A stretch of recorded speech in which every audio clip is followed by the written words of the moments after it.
Good morning, all. Welcome to All for United WFC. That's the first time I've ever been able to say that on a show. So excuse me if I look a little bit tired. I've not long. That sounds really bad starting with that, doesn't it? I've been up for a while. I'll say that. We've got three guests that you may recognise as always. The last time we did a watch along, I think Barry, your analogy was best. When you're waiting for buses, you wait a whole year and then two come at once. That's what's happening here. But this will be the last one because obviously we're coming to the title season now. I've got to be honest, Connor. If you're waiting a year for a bus, you were probably better calling a taxi. I don't use public transport, unfortunately, so I don't. I don't have that. Don't have that issue. Yes, Ian, I'm getting the excuses in early. Of course, I am. Right, we'll go through the team sheet first because we've got about 8 minutes till kickoff. So I'll just bring the lineup out and I'll let you three discuss if there's any talking points, anything to go through on there. The big standout for me, Millie Turner back in the 11, but I'll let you three take it away on what your thoughts are on that 11. Didn't specify who was going first. You're all too polite. You're all waiting for each other. We'll go in order as it goes on screen. Go on, Charlie. Really excited to see Millie. Like a nice surprise. I thought maybe she wouldn't start the game. She's come a bit later. So it'll be nice to see her alongside, I'm assuming, Maya. Also, the only glaring omission there probably will be on her, but she's had loads of minutes, hasn't she, in the pre-season, and she's played every minute of it. So it might be, hopefully, she's just getting a little bit of a well-deserved bit of a rest. And also, just looking at the subs bench, nice to see Tunkara on there. So fingers crossed she comes on and we get to see a little bit from her, see what she's capable of. And I just keep going back to looking at the lineup we've got there and the bench we've got and thinking there are still other players to come and slot in there. And how strong that really looks. So yeah, really good side. Nice and attacking. I like the look of that middle three of Zelly, Tooney and Jackie. I think that's a good midfield three. I think they always perform well when they play together. And of course, seeing Russo back in the lineup is always a big plus. So lots to look out for today, I think. John, Commode, I'm going to come back to that comment because I can't believe you've just snuck that in. I've just brought that on screen as I was reading. I was like, hang on a minute. So I'm going to come back to that. But Mark, have you got any kind of noticeable thoughts on the lineup? Like Charlie said, today for me, it's all about Millie. And I don't think this starting 11 is actually far off what I think it'll be against Tottenham. I think there'll be probably a few others dotted in around, maybe two and Cara. We'll see about that. But for me, this is just about Millie for me today. I want to see the progress. She's had to come back from her injury. I don't expect her to play the full 90. I think that'll probably be pushing her too far. I think potentially you might see her come off for two and Cara, and we'll see from there. But today for me, it's just about Mill. Yeah, I suppose from my point of view, I was quite pleased actually. Like literally about a minute before I saw this team had been put out there, I'd responded to John Foster MUFC's tweet with regards to what my starting 11 would be going forward. And I had to really double check. I'm like, oh my goodness, I think he's literally named the team that I picked. And he hadn't quite, obviously, because there was no honour. But I think what really gets me there is that it's the front three that I was hoping to see. It's the middle three that I was hoping to see. Brilliant to see Turner back. I would have had Honour instead of Thor. Personally, if that was my top team starting against Spurs, to see how it goes. So yeah, I'm really excited to see whether or not, I'm just chatting rubbish and this isn't quite the team that I was expecting it to be, or whether or not it's going to be superb. But it looks really, really good to me. And yeah, I can't wait actually. I think it's going to be a really exciting game. It's going to be good to see some of these people get some minutes who haven't played for United in this pre-season. People like Russo, Paris has played a little bit, so it'll be good to see her, how she links up with those two as well. So yeah, really looking forward to that. And I feel like I probably need to respond to this particular bit. I'm not actually in my house today, so therefore the washing line is exactly where it was when I left it on that Friday. So yeah, I'm afraid if you're hoping to get a sneaky peek at me washing, or indeed the line it goes on, this is not the show for you today because it's not going to be existing. But if you're really lucky, I might introduce you to the two cutest dogs that I know at some point. So there's never a show for that, Barry. I don't think that's something the public want to see. It would amaze me as well, but it takes all sorts. Make sure you get any questions in. By the way, like I said, if you watched our last watch along, we'll answer anything today. It's like I said, we've got two and a bit hours, depending on how long this game goes on for. So a chance to get to know us a little bit better, and you can just ask some questions throughout the show. Speaking of questions, Mickey's put one here. So Panna, you asked for our.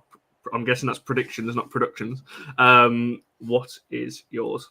I'm gonna go 3-0. It's nice and easy. I don't know anyone else go for on that. I was going to go that as well. I was going to go with 3-0. But I'll go different. I'll go 5-0. Let's go for 5-0. Well, I'm hope we're tested, so I'm going to go for 2-1. Oh, yeah, okay. I can see all of those. I was going to go 5. Yeah, I was. And I was going to go 5-0. Raise it, Barry. I don't think I can raise it. I'm going to have to go 5-1 now, which is really annoying. It's like we're playing a good old higher or lower game there. Just read out score predictions higher. Whatever that old game show used to be. There's a lot of comments asking where the game is streamed. So it's actually on MUTV. So obviously for copyright reasons and all those kinds of things, if we start streaming on here, we'd be shut down. So you won't be seeing actual match footage, obviously on here. For those reasons, but you can catch it on MUTV. What we suggest, if you have got MUTV, stick MUTV on, stick us alongside. You can dual screen, and you can watch us live react. I say live; we are about 20 seconds behind everybody, but we will be live reacting from our point of view to the game. What's everyone saying here in regards to score prediction? I'll take the team sheet off in a second as well, because every time I bring a comment up, it's covering Barry's face. Again, some people say that is definitely something they'd like to see.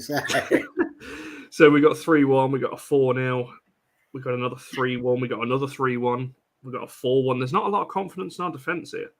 There's a lot of us saying we're going to concede. Question here, where's Leon? I don't know. I've not actually seen her in and about the squad, unless anyone else has.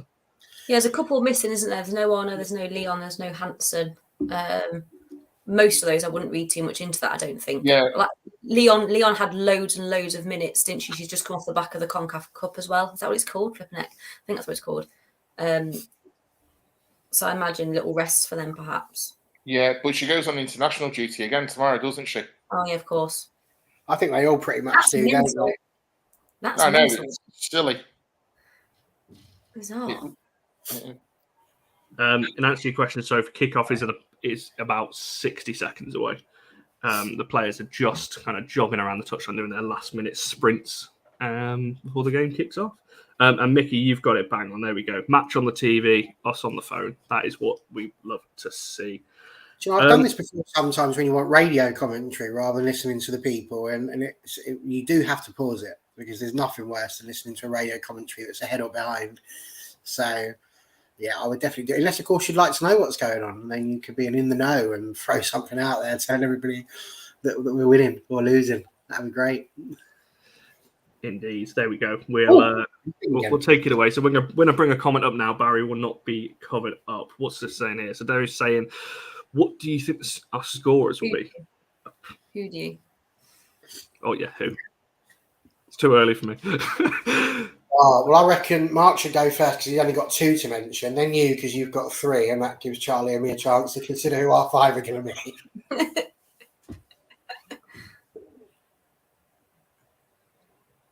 Mark, you muted. It's like, no. I don't follow your rules. I'm gonna take a cop out. Leslie is gonna get a double. Nice. Yeah, I'm going Leslie's going to get 2 or 3, I think. Paris and then Zelly free kick, direct from free kick, I think. I love being specific about it. Yeah, I think Russo gets 2. I think Paris gets 1. Yeah, that's my 3, isn't it? I was going to go for more then. Yeah, but Mickey's saying someone's probably going to cook off the bench and score, obviously. There's a lot of firepower on the bench, isn't there, still? That's a good Galton, shout, Russo, Paris, Zellum, and a Millie Turner header from a corner. Oh. That would be something to see. Unfortunately, obviously, no fans there to see that, but it would be. It's so nice just seeing them back on the pitch properly, isn't it? Isn't it? It really 100%. is. Well, I do think this United women's side, like the coaching staff, do appear to be doing, or have done and continue to do a really good job of those players that have got the longer injuries, of keeping them completely involved. You often hear professional footballers talk about how isolating it is when you've got a long-term injury because you don't get to see people that much. But it looks like the setup's been really good for our long-term injured players. Indeed. So we're literally, from our point of view, obviously I know people that are maybe watching 20, 30 seconds ahead of us. The game probably has kicked off already, but the game is just about to kick off now if the ref can sort his cards out. There we go. So we are underway, finally. And that's a good comment there. Multicasting, watching you guys on the computer while editing the songbook and got MUTV on the TV. That is proper commitment to the cause right there.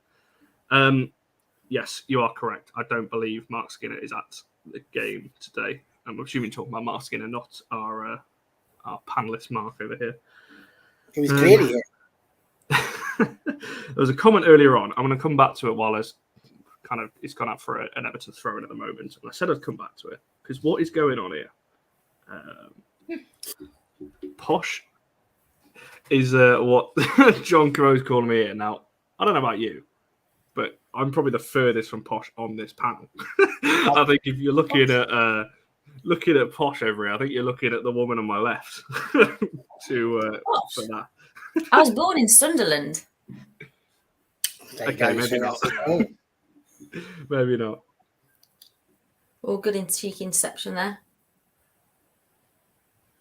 So who's playing down? Paris is running down the middle at the moment.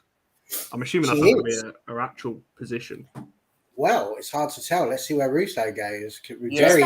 As well. Russo's on the right. Oh. I think she just got ahead of Leslie. Yes. So I think Leslie came back to defend and she got ahead of her, which actually is the kind of things you kind of like to see. And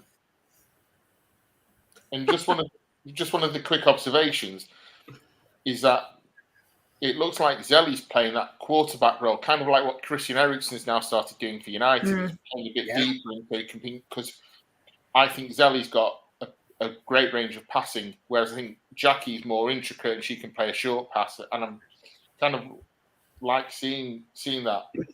It's a 4-3-3 out of possession because you got Jackie and Tooney in a line, like both playing tens almost. Like you said, Zellam's the furthest back again. So you've got, but we saw this last week. Moore, isn't she? Yeah, we saw this last week when we looked at Jade Moore and Zellam in that midfield. Zellam was the furthest back for most of that game as well. So if that's something Skinner's potentially trying to mould her into, something we could see going into next season. I like that because you look at our goal that we got against PSG came from Zellam winning that possession just in front of the back four, breaking up the play, setting them off, and then going on and finishing it herself. So, let's hope we see some more of that today. And sang in response to your guy, I don't even know what to say to that. I think that is quite a posh. I think that is quite a posh hairdo. Next time I go to my barber's, I'll say that. This is a conversation we can't be a part of, clearly. Last one.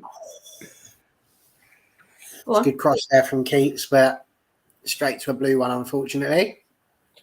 I'm interested to see Maya play out on the right-hand side because I think predominantly she'll play as a fullback rather than a centre-back. So this is quite interesting to see. Well, it's the first time we've seen her in United colours, obviously at fullback, because obviously played centre-half both times in France. So the space was wide open there. That's a nice little bit of play. But I think Gultz is offside there. Is offside the most frustrating thing in football? There's a question. No, the most frustrating thing in football is when, not now obviously, because when it's that tight it happens, but when players are miles offside, when you're at games and you're offside, you're offside, and then they stay offside, and that's really annoying. Sometimes there's no excuse. From a free kick as well, you think you can literally see the defensive line. Don't be miles offside. I agree, but then equally, people moan the minute, if it turns out that somebody's incredibly speedy and then they go, actually, he was onside. So, I don't know. I just think football fans like to moan, didn't they? No matter what it is, if it's against I don't mind the rule. It's just when people Ellen White it and they're offside all the time. Yeah, because to me, there's no excuse. If you're playing out wide, striker's a little bit because you're kind of in the middle. But I think when you're out wide, you're looking along the line. You've got the whole line to look across. So I don't think there's an excuse a lot of the time for being offside. But No, but then it is one of those that if only 99 times out of 100 you might be right. But then if they pick it up on that 1 out of 100 and stop the game and actually they were on the side and you feel like they were with someone who's going to go and score, then we'd all whinge about it, wouldn't we? So, speaking of whinging, if anyone was at this game that Shane's talking to here at Leicester at home in the cons, that's why I brought this question up, because I think me and Steve, who obviously was on the channel last week, we were losing our minds in that game. I can't remember how many offsides there were, but it was atrocious how many. Yeah, that was incredibly frustrating. It's a lovely view at Carrington, isn't it? It's very peaceful and calm. With a massive tent. Yeah, no, I was lucky enough before COVID hit to go and be able to watch the 18s play at Carrington on a Saturday morning. You had to have a pass to get in. So I used to go, and Shane, who's in the comments, I've taken Shane, Deborah's been, my niece and nephew, we all had passes to go. And going to Carrington, it's one of those things, and you drive down the road that all the players drive down, and there's always people hanging around waiting for autographs. And they see me rocking up in my Nissan Duke, thinking, who's this? And I'm like, hello. And they're like, oh, You're telling me they don't ask you for an autograph, Mark? Not really. I did stop once, though, but only because I had to stop. But they wave you, once you show your pass, they like wave you through, and everyone thinks, oh my God, who's this? Because you're getting waved through. But driving down into Carrington, it's a brilliant, brilliant drive. And I just miss doing it, actually. Oh dear. Tea and toast. What's Shane referring to? So, that's a Lucy Spradlin song. Very good one as well. Right. So the tea and toast thing is that when you arrive, you get taken into the academy building and they have a cafeteria and you just go in and help yourself. And the tea and toast is fantastic. They have a full cafeteria which you can just go and help yourself. We once went to watch a game. There was Deborah, myself, Natasha and Max. It was freezing. Natasha and Deborah didn't actually leave the cafeteria. They stayed in there for the whole game, just drinking and eating. And Max and I were stood outside freezing for the entire 90 minutes. There's a little bit about me there that just makes me wonder how tea and toast is the top. You know, think about all the other things there could be. They'd be like croissants, pain au chocolat, anything like that. Now, tea and toast. I mean, really? Toast is good. Do you not think toast is delicious? Yeah. Toast is delicious, but I mean, like a bacon roll just adds to that, right? What would you have on your toast? I'm all about the Marmite. Yeah, I'd agree with Connor. Oh, are you, Connor? Yeah, 100%. Oh. It's the only thing I'll have on them, really. I like a bit of Marmite, but yeah, I'd have gone the lime marmalade. That's what I've been having this week. I just like crushed in. I'm just bored. Just a bit of plain toast with a bit of margarine on it. Well, there you go. Margarine. Blow my mind. Margarine as in what you make cakes with? Or do you mean butter? No. I call it margarine. Okay, fine. That's fine. They are two different things, right? Yeah. I think it's a bit of a dialect thing as well, though, how you use it, isn't it? Well, that gets into the whole is it a bap, is it a bun conversation again. And it's a carb. Let's not go there. It's a bap. Butter, nothing else, or jam. Yeah, that's a fair shout as well, to be fair. Fair play, yeah. It's a pineapple chat. I like you, but Marmite. I've got to be honest, Vicky, this might be the first thing we disagree on. Because I'm partial to a bit of Marmite as well, I've got to say. It was bound to happen at some point, though. Right, just a quick... There's not really too much happening. Tunis just played the ball out of play there, and Paris doesn't look incredibly impressed with that. But there's not been a lot going on. We did have a couple of balls around the box that were going on, but nothing where we've actually managed to have a strike on goal just yet. Just back to the Marmite discussion very quickly. I'll just pause that for a second as Everton break down the left. So there's a player over on the right hand side. It's a shot straight at Mary Earps, which is straight at. Cheese and Marmite.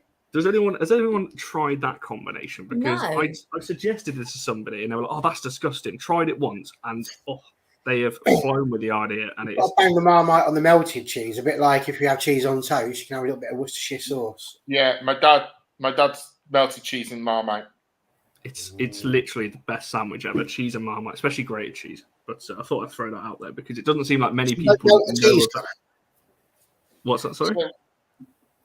Don't melt the cheese. No, just grated cheese out of the fridge or something, and just stick it in a sandwich with Marmite. Honestly, it's once you try that, you will not go back. So I'm gonna after any of you Bovril drinkers then. Oh yes. I want to try that. I haven't actually tried it. Oh, we're gonna have to make this happen for you, Charlie. Can you get it at LSV? You Uh, can get it at Old Trafford, can't you? That's a whole different show, by the way, Deb. We're not doing that. Show us yours first. Marmite and Deborah. apricot jam. That's something. Hang on, not together, Sang. Tell me that's not together. That's quite something. Raspberry or strawberry jam, can't beat it. She's Someone Liam chilling Perrin. in their shaves there. Who's that? Yes, see, go on, Shay. Liam Perrins, that's a bit of Worcestershire sauce for the uninitiated few. Shane's the guy to ask about Bovril. Or Benny. Benny loves a There Bovril. you go. Charlie, look at this. You can get Bovril at LSV. Ooh. Well, Good to know. Reading. That'll be a bit of match day content for us, Connor. Charlie trying Bovril. We'll make sure to get that on camera for you. To be fair, Ellie, I'm kind of with you here. It's gravy, basically. Wow. I'm Googling it as we speak. It's like a beef extract type thing. So it's a So beefy great. sort of drink. Play it. Good. Yeah, Dev, you're not the only one. That's why we like these watch-alongs. It's something a little bit Yeah, different. exactly. We are breaking down the left-hand side at the Oh, moment. it's It looks good like it's football, offside. isn't it? Offside. That's good football there. It was. Oh, that's a shame. What? Oh, well, Good why pass, not? Phil. There we go. Hang on, ref, you're in the comments. Who's the ref today, ref? Good question.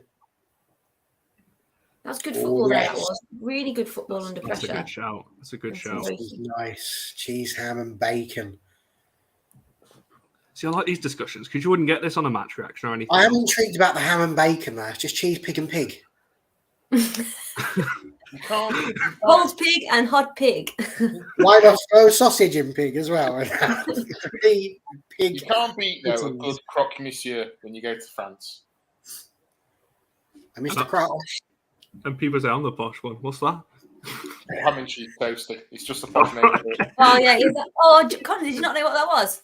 No, Oh. uneducated. As people Every day's a learning day for Connor. What? Is that White Everton? White Everton being managed by someone from Goldie Looking Shane? What's that? Who was that? Looks a bit different to that French fella. Oh, that was nearly a great ball for you. Oh. Nice interception. That. So, are Everton? I'm trying to work out what Everton are playing here. It's kind of like a Looks back like football three. to me, Connor. Was that so, Barry? It looks like football to me. Oh, give it a rest. It's too early for this. How many have Everton made any signings? How many players have they managed to deceive into joining them this summer? Who's have they made any signings? Haven't we sent someone on loan to Everton? Oh, Rambo, have we? I think so. No idea. Appointment to not publish of friendlies. AR on the far side. Looks like. There we go.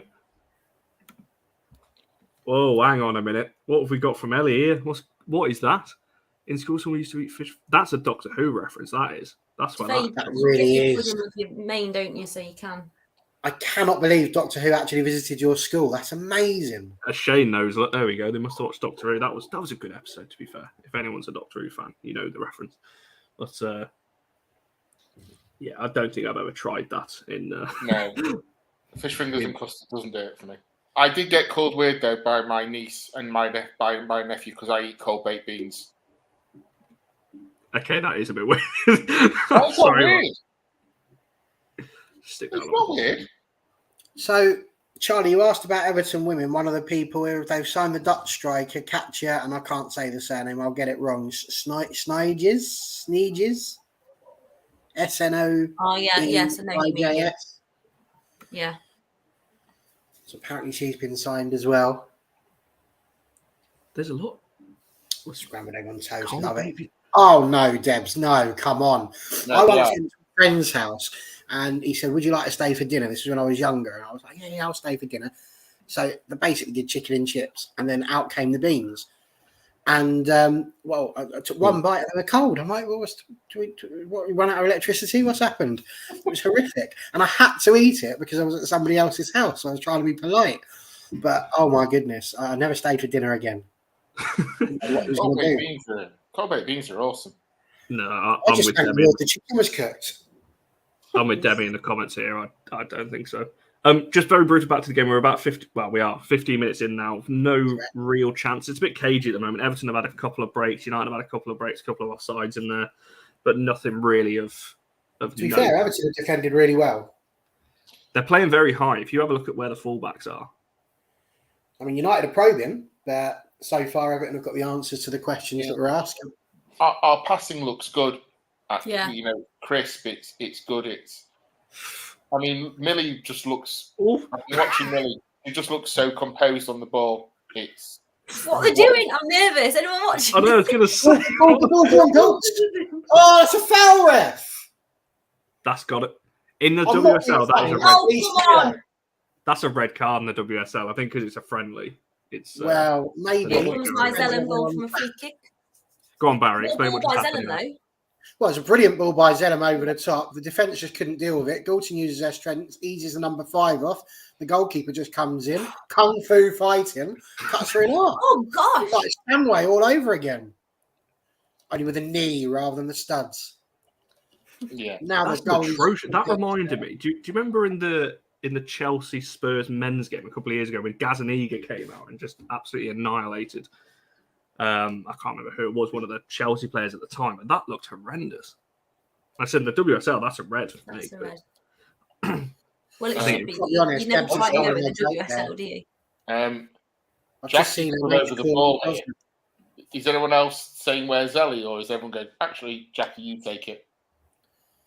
Well, I was wondering where Zellum I was. think Zellum's doing a David Luiz run up. She's so far off screen. Yeah. She's run up from the halfway line. Imagine. As long as she doesn't do podcast steps to get there. Boo. Oh, go on, Jackie. No way she Zelly comes is there. El She's there Capitale. Zelly's going for the I thought she was going for the outside of the foot then. She's pulled rank. She's pushed. It was She's in the championship, wasn't it, where she basically scored every time she took a free kick? Yeah. Ooh, top of the bar. Ooh. it's a nice effort. Not really troubling the keeper too much. I'm still amazed about that keeping tackle. That nowhere near the ball. I'd like to see a still image of that. It really was. I mean, literally, yeah, nowhere near the ball. Straight into the midsection. But I think she was helped by the fact that there were 2 or 3 defenders sort of in line with it as it happened. But yeah, if Gorton had got past her there, it was 1-0. Absolutely no doubt. That's the key thing. We said this on last week's watch long. Obviously, we're pre-season friendlies. Obviously, we want to win this game, but ultimately, no injuries. That's the big Well, I mean, takeaway. The fact it was the knee means it was probably never going to be an injury, to be fair. You know, she didn't lead with her foot. She sort of went in sideways and half-hearted. But the idea was to take her down. There was no, no thrills about that. Anyway, I did hear Mark mention that our passing was crisp, I think was the first thing he said.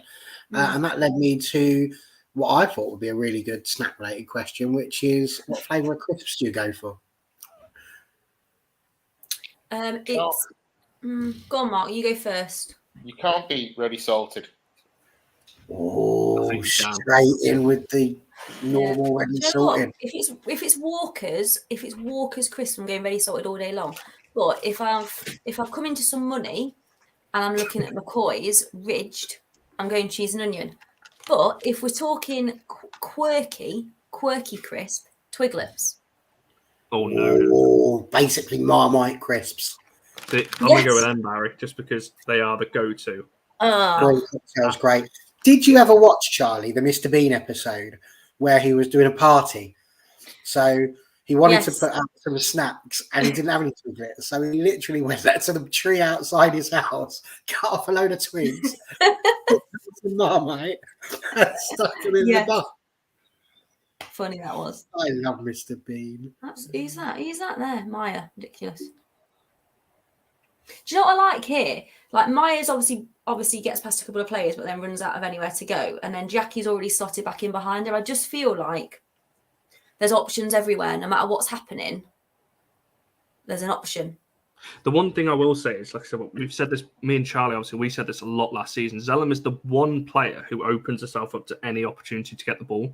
And I think that's why maybe Skinner's kind of trying to drop her back, because last season we always said no one's dropping back.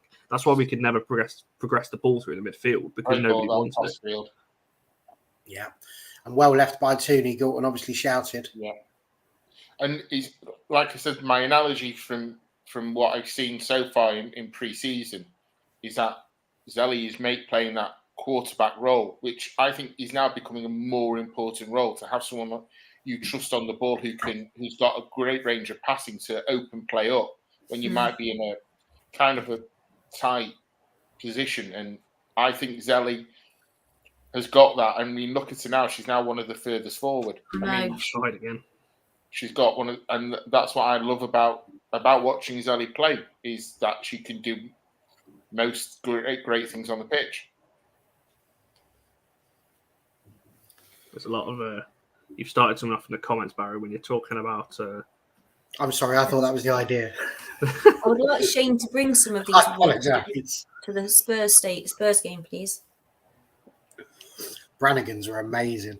It sound Equally meaty. so as oysters. I'm a very meaty person. So yeah, it's all about the You meat. do say so yourself. I also like mini poppadoms as crisps as well, though. Oh Yes. yeah, good shout. What are those ones you get at the moment? The Walker's Sensation ones. You get like the mango and lime ones. They're quite nice. Yeah, the mini poppadom there. They're nice, aren't they? Discos. Look at Ellie bringing out the discos. They are nice. Like those chips that you used to have, the French fries. The only thing I will say about disco, if you've had salt and vinegar discos, Christ, have you ever had some packets where they're just full of like too much salt? So it's almost like burning your mouth when you're having them. That's I'll tell you what I always liked though was the old Space Raiders that used to be about 10p a packet. But can you also beat a quaver? No, you can't. Crisps are the gift that just keep on giving. Do you know what I missed when I was younger? Walkers with pogs in. Remember pogs? In the little packets, like the Tasmanian Devil type collectible. I think you're showing your age, Charlie. I think Also, if you want to treat, my mum used to do it, and I started doing it later. Is hot tomato soup, and this is only a winter thing. Hot tomato soup, and you put in your soup hula hoops. Yes. Do you know? I've done that. I've actually done that. It's delicious. I knew that's what you were going to say. I've never done tomato soup, but I did get absolutely roasted at work when I banged in a tin of spaghetti and then whacked in some barbecue beef hula hoops. I thought you were going to say pot noodle because that's also good. No. Well, I did have friends who had pot noodle sandwiches. I don't know what's up with them. Ah, thanks, Mickey. Pog alert. Oh, come on. I thought pogs were those things that you used to have to throw. You did. Like and you gifts. could like play little competitions and you got a special I can't remember them brilliantly. No, they didn't last long, I don't think. There was a period of time when you got a free step pedometer or stepometer or whatever they're called in Walkers. Yeah. Because they thought we want people to be at a risk, but we don't Makes want sense, that doesn't it? for doing it. Why would you not have a pedometer in Walkers? It's almost like they thought it through. And however many years later, poggers is now an internet slang reference, whatever you want to call it. But I don't know entirely what it means, but it's something about excitement or something like that. I don't quite know. It's a Discord thing, I think. But Christ, we got some interesting shouts in the comments. We're learning a lot about our viewers and ourselves here, I think, when you're talking about food. Oh, yes. Has anyone thrown this one up yet? Oh, my goodness. The scampi fries that there was never a day when we used to go with my uncles and that to the pub and I'll be running around asking for a pound to go on the machine. Or I should have used them on scampi fries. I'm telling you, they are absolutely delicious. Not too much happening again at the moment. So I think that was Maya that's just kind of like it almost looked like a little bit of a hit and hope cross. Oh, I mean, Colin, really? can I ask the viewers something? Far away. It's selfish thing. So in my Euro 2022 Panini sticker album, viewers, I'm only missing one sticker. And my husband said I cannot buy another box of 50 packs in the hope of getting it. It's really annoying me because Ella Toon, she's my missing sticker. So if anyone's got one, there's some chocolate buttons with your name on it. That's always the offer. Chocolate buttons. I'm convinced your fridge is just full of chocolate buttons at the moment. But no, buttons. Well, she wasn't allowed to spend her money on 50 packs of stickers, so she bought 50 packs of giant chocolate buttons instead. Yeah, that showed him. So if anyone can help Charlie out with an L-Toon sticker. I feel like we need a new hashtag. Hashtag save Charlie. I hate stuff like that. Thing is though, the proper Panini ones when I was younger, you used to go to those little swapsy fairs near the end to get the last couple that you needed. Yeah. And the hours that you used to waste in the playground, need. And there were some that were harder to get. I remember one year my brother just needed, I think it was like Thierry Henry or Dennis Bergkamp or someone, and we were having we'd fallen out, and I got it, and I already had it, so I just stuck it on my wall. I peeled it and stuck it on my wall. Am I not right in saying I'm sure that these sticker albums used to have where you could write off if you only had like 6 or 7 to complete one, you could just write off and have that one sent to you. Yeah. So maybe you can try that. I know this because I had to do it once for the only sticker book that I ever completed. I can't believe I'm about to put this out in public. But that was a Spice Girls sticker album. Barry. That's so embarrassing. That's amazing. Yes, I know. I completed it. I was very proud. Yeah, we're being put under a little bit of pressure here.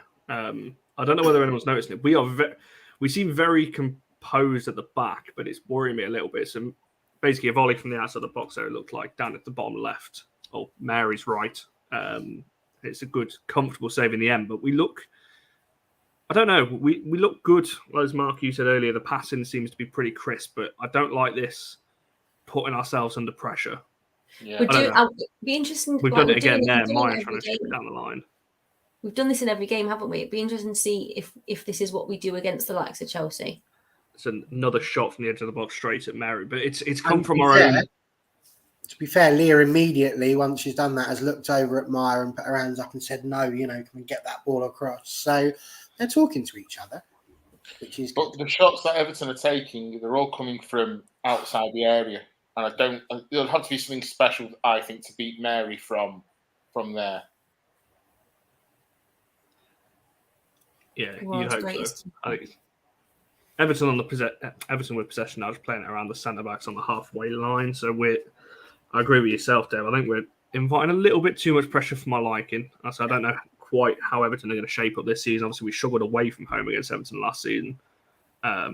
Beat them pretty comfortably, obviously, at Old Trafford in the end, although that was a bit of a scare for the first couple of minutes in that game. Well, I was just going to say that. We know that they are a good side. Eventually, we'll get chances.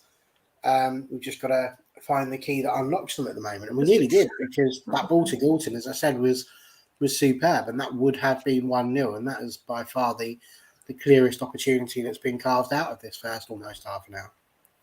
That didn't look offside to me. I don't know about anyone else. Well, if we had VAR in a women's game, you'd know, wouldn't you? No, you wouldn't, because they don't have that. What's going on here?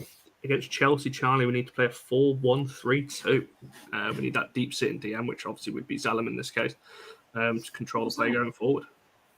Interesting there from Jackie. And a foul, I would say. Nice pressure from Tooney. That's going to be a foul there for Everton on the half, just inside the halfway line. Not the one on Jackie. Tooney's getting a bit angry at the moment. Which is good to see. Yeah, they've not had the ball, have they? So she would be. No far for the women's game. I can see your comment, Sporty, at the moment. Just wait for the club. I think is the answer to that one. We don't know, unfortunately. So just wait and see from what comes out from the club on that one. It is good to see though this season that I'm pretty sure I read somewhere that it's a rule. I don't know how true that is. I might just be making it up that every team has to play at least one game in the men's ground this season. I think that's the rule, which is why we're seeing. Obviously, some clubs do it. Some clubs do it anyway, like your Readings and your Brightons and so on do play a lot of their games there. But I think it is the rule, so I'm not surprised that we're seeing a lot. I hope it continues because obviously a lot of clubs, obviously like Chelsea, didn't play a single one there at Stamford Bridge last season, did they? But their first game of the season is going to be there, their first home game. Just hope it's not a one-off just because of the Euros for these teams. No, they definitely need more. I know they were quite upset, weren't they, yesterday at the Sunderland match, weren't they? Because they'd done a double header and lots of people came to the men's match and then went out and about 1,000 maybe went back in. But if that's an increase on their normal attendance, then that's a positive. No, 100%. Ellie, yeah, hope it's a sellout for LSV. Go on, Charlie. You're the stat person with the figures. Do you know what the LSV count is looking like?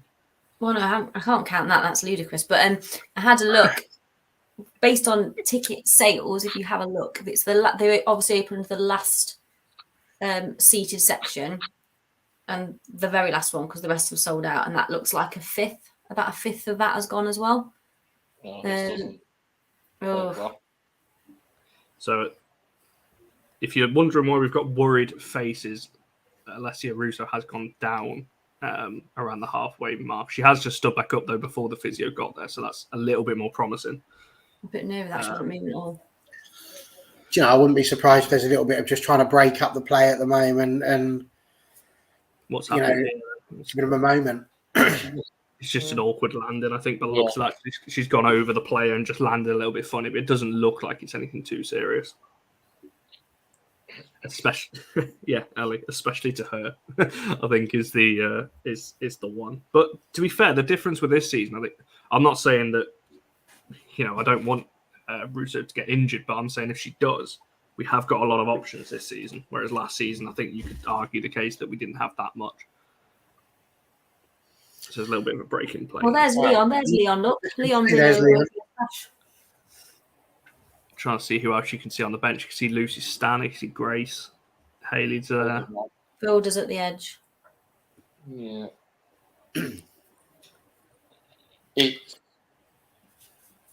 It's definitely going to be interesting the first game against Reading at home because I just hope everyone who's bought a ticket turns up. Because at that price, people will go, if it's raining or whatever, because by then it's September, so the weather does start to change. You just hope everyone turns up and makes it the atmosphere which it should be. But that's always been my worry. It's all very well and good selling, as people will know from Old Trafford. The rumour before the Old Trafford game last season, the rumoured amount kept getting higher. Oh, it's 23,000, it's 25, it's 28, and then on the day it was only 20. So but what I thought worked against United last season, and this is only for my opinion, is that it was also Father's Day. Yeah. When that game was.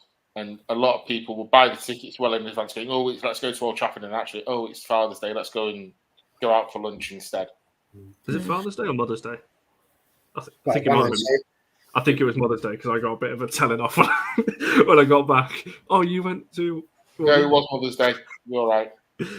Yes, I do remember because I got a little bit of a telling off, like I said, too, for choosing United. But I was never going to miss Old Trafford, was I? Couldn't miss that. No, exactly.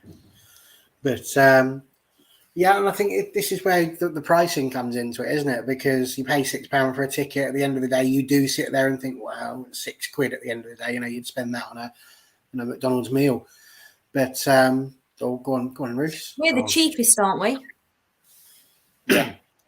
I think they are, yeah. Which is fabulous because it makes it accessible and easy to get the numbers. But like Mark says, it is one of those where ideally you would want people to still come along and not just go, "Oh, it was only £6." But someone was saying yesterday on the coach back from Southampton that over the winter, it'll be cheaper to go to football than heat your house.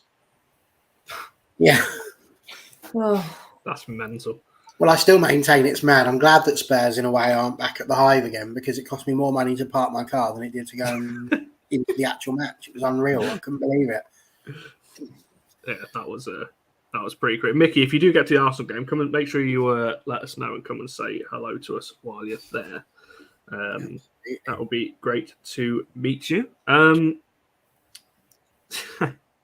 Of course, Shane, you know it. Chance and us. Yeah, Is that not going to be 5 Tooncaras now? No, because we do it to Haley Ladd. It's Haley Ladd, isn't it? yeah, I love it. It's a good point. Oh, go on, Keats. Paris is in on the right hand side. It's a good save in the end to push it around. It was a good through ball from Tooney there. Playing some nice stuff. Just got caught in 2 minds there, I think, as to whether or not to go over Jackie or under. Keeper did well. She stayed big, made it hard for her to go for the little chip over, so she only really had the one choice in the end. But a good little run and a good little pass. Just in case anyone was interested, Sky Sports are saying we're now close to agreeing a deal to sign Anthony. Who knew? Oh, that's coming from Sky Sports. That'll be interesting. Ooh. Yeah, I don't know how I feel about that one. Bit overpriced for my liking. Everton are breaking down the right hand side at the moment, but that's good recovery pace from Tooney and Jackie to What get was that back. ball though? That was a poor ball, wasn't it? It won't surprise you, Connor, that I'm not really fussed about the money for Anthony. If it's what Eric wants, then give it to Eric. And if the signing doesn't work out, then obviously Eric has to answer to it. He's like the answers of this. That's my stock answer. You know that. What's the rumor? What are the rumours to be paying? Is it a lot more than if they got it over the line 8 weeks ago? Well, I understand they want How much? 85 million. Okay. You see, but I think now what they're actually handing out for having watched this podcast and seeing what we've been doing is they want 65 million and a packet of ready salted crisps. That's And part of the marmalades. So, you know. Yeah, it's just been confirmed by Ornstein. what's his name? David Ornstein at The Athletic as well. And usually if he's tweeting something out, it's probably going to Go happen. on, Keats. Go on, Keats. Oh, lucky. Nice block there. We're putting the pressure back on, which is nice to see now. Paris with 2 shots, 1 saved, 1 blocked. That's gone out for a corner on the far right hand side. Good ball. That was a good ball through to her from Zelly again as well.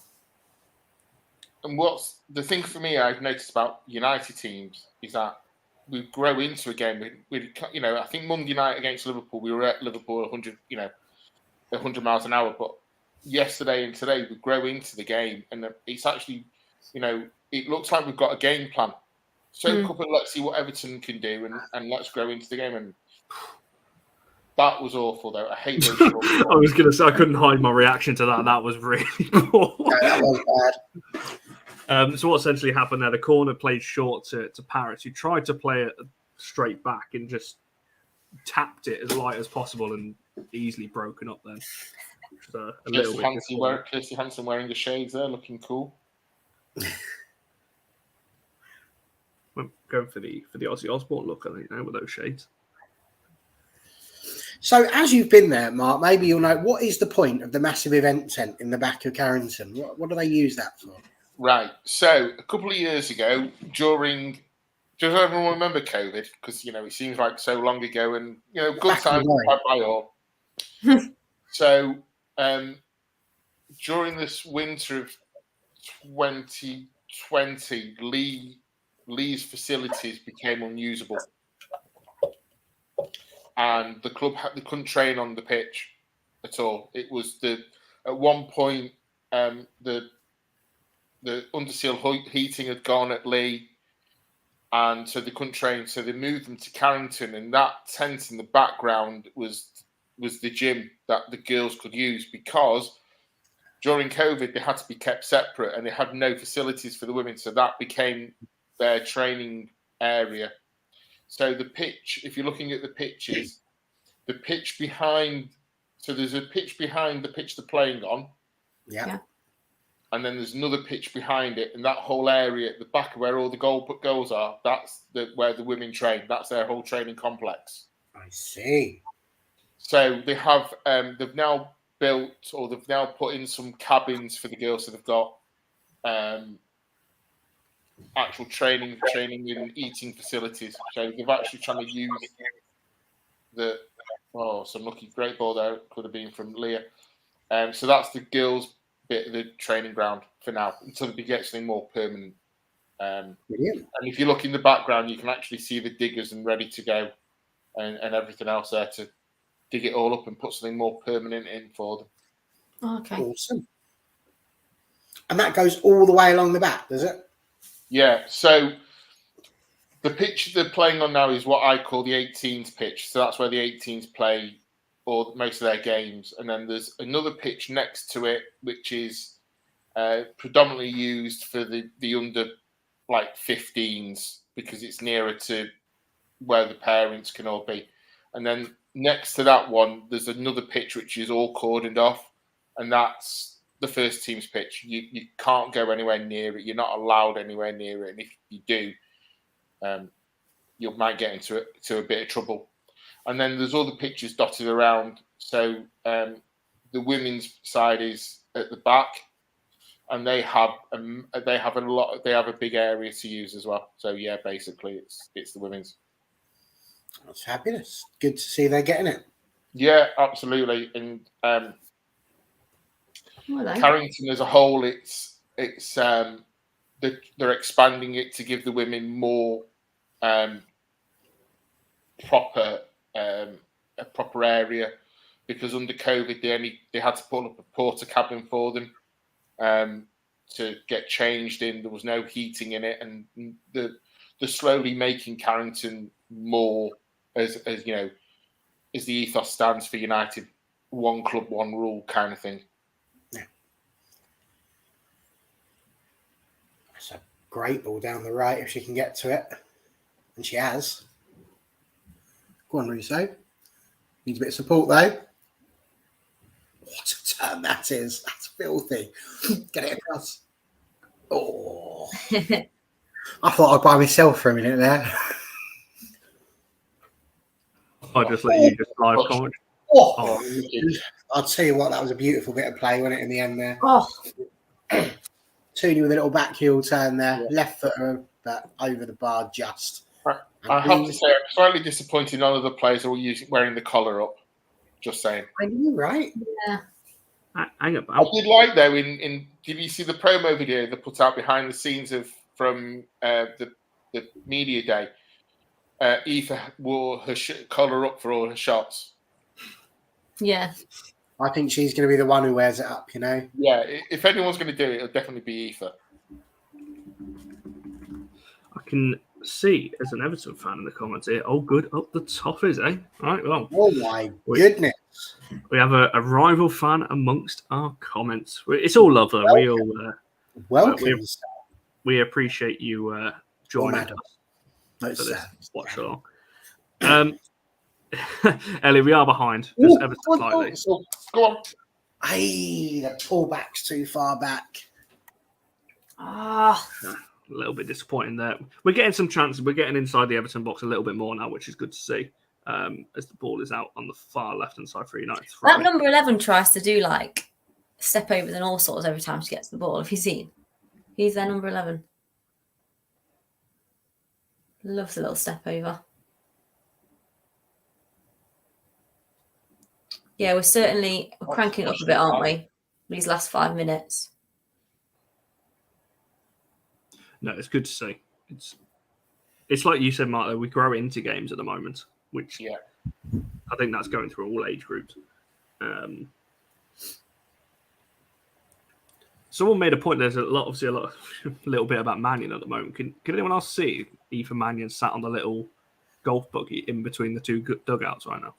I don't know who she sat alongside, but she's the one that sat on the little buggy in the middle.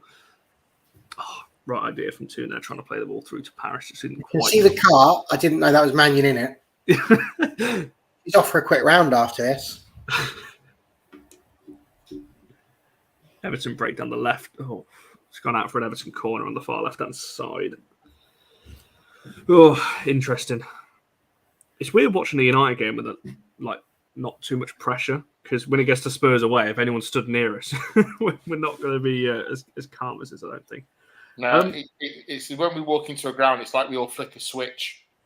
We just go into, right, here we go, Dave. Let's go. Yeah. 100%. I've just seen this one here from Sporty, which seems like a nice little question to end the half with. So which of our new recruits are we most looking forward to watching this season? Go on, Mark. I suppose the hypes are going to be around Garcia or Letitia, surely. I think we think so, maybe, yeah. So there we go. That's Mark's one. What do you reckon, Charlie?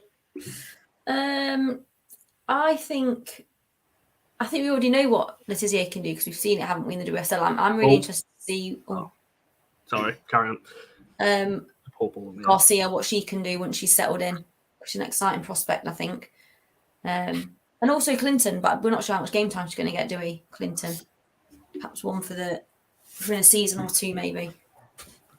Very true. What about you, Connor? I mean, Deb's put Rachel Williams there. I mean, she could do really well for us. We don't know. We really don't know. Keats, yeah, I think. I've got two for different reasons. Keats, because I wanted to prove people wrong.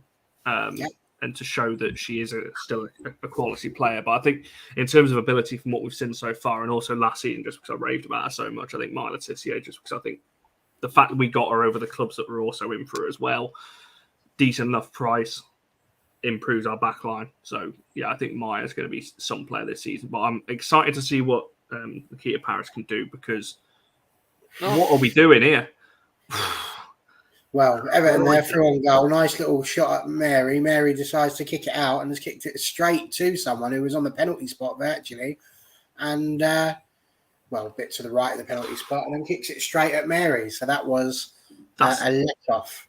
That's a little bit too calm for me from Katie, playing it back to Mary on the 6 yard line, just whacking it back to her there. I don't think that's... But we've got to half-time. Half-time at 0-0, as everyone in the comments has... Thank you, Ian. Ian, have you got your watch on?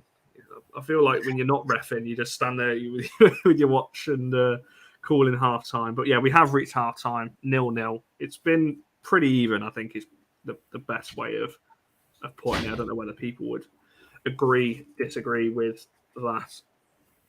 Just while I update the ticker. Where are we? There we go. Half-time at 0. As soon as we start moving the ball a bit quicker, though, which we've seen in patches, we're all over them, I think. I think the main difference for me is that last year we were saying we didn't really take too many of the chances that we had. And I wouldn't say necessarily that we've created many sort of gilt-edged chances. I think the Galton effort would have been the most likely one to have been a goal had she not been, cut in half by Pierce Brosnan's sister. But I do think as well that, Tooney's had a chance, Keats has had a go. So there's maybe one or two sort of half chances that we should have been getting on comment. I've just read commentary team there and used that word, on target. But I think the interplay generally has been quite good, and it'll be interesting to see what changes Mr. Skinner makes going into the second half. He's not there, it'll be Mr. Ho, and that sounds wrong when you say it that way. Thank you very much. Yes, indeed.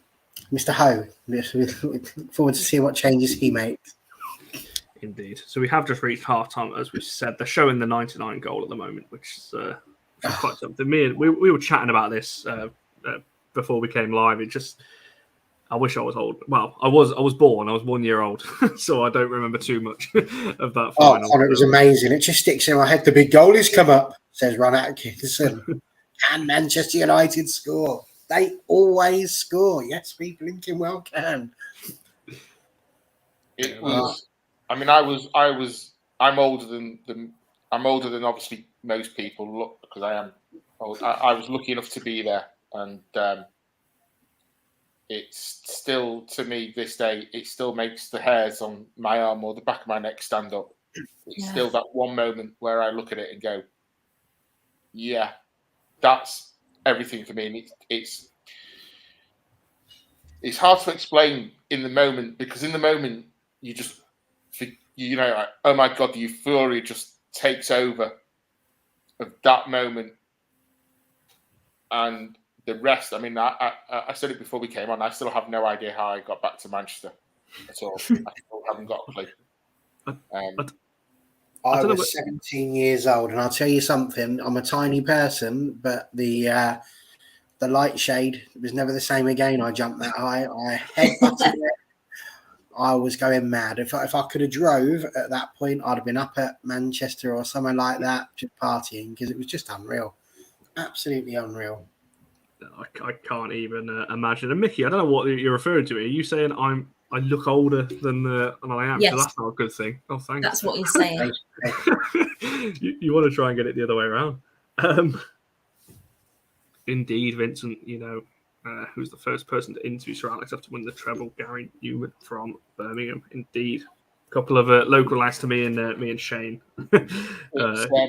What's interesting is what you said, Barry, is the commentary sticks into your head more than anything else. And for an anniversary present, Deborah got me a commentary chart done by Clive Tilsley. And I've got it on our wall in the house. And on the back, you can have it personalised. And he's actually written what he said. And it's just, I'm like, because the commentary just sticks there. It's just iconic, isn't it? Yeah. And that little bit, and Solskjaer has won it. Honestly, the tears were flowing. I've never been so happy in my life as I was on that night. Never. And it will never, ever, ever be repeated for me, no matter what we do. It was just... Until United Women win the WSL Champions League, FA Cup treble. Yeah, absolutely. I hope so. Yeah. I'd love to feel that way again. Because it was just euphoria. Because it was the first time.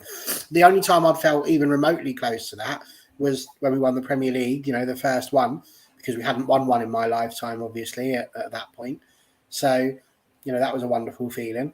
Then you just get sort of used to it. So you sort of become desensitized. And that was the first Champions League in my lifetime. So I felt great about that.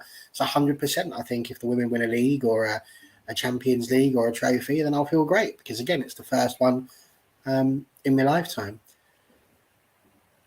Yeah, it's... sounds like... I mean, I've seen United... I've been to seen us win. And...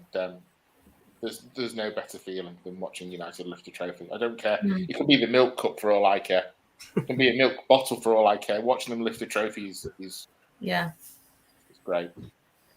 And I hope you see it with the women's team. I don't care if we even win the Continental Cup with them first. Anything. Just something to celebrate at the end of a good season. The Conti Cup though it's February, so it's not. It'll just start. There's a question from Ellie in the comments. Have you heard about the Greenwood rumour? I haven't. Being totally honest, rumours going to Madrid. Well, I mean, it's just like the Titanic at the moment, Man City. I've never seen so many people want to get on a boat in my life. It's unreal. I was going to say, City are losing players all over the show. What, is she off as well? I don't know. I've not heard of that one, I've got to be honest. It's a rumour. It's very clearly said it's a rumour, so we're not saying she is, but if she does, I shall giggle. Or Real Madrid sniffing around, potentially. Yeah, there's going to be a lot of transfers, I feel, in the next certainly 12 months, with the World Cup being next year and so on. A lot of players fighting for... Oh, dear. Well, that's interesting. So now, Mickey, we have to ask the question, because you've opened that door. How old is Mickey? Now, I think on Facebook I've seen it. I reckon, what are we saying here? 22, 23.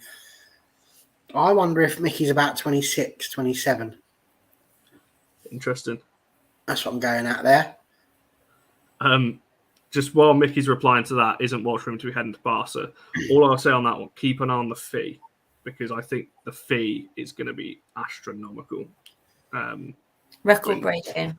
If that goes through, just keep an eye on what the fee is going to be, because I think that's going to be pretty high. Was she on the list for the Ballon d'Or? No.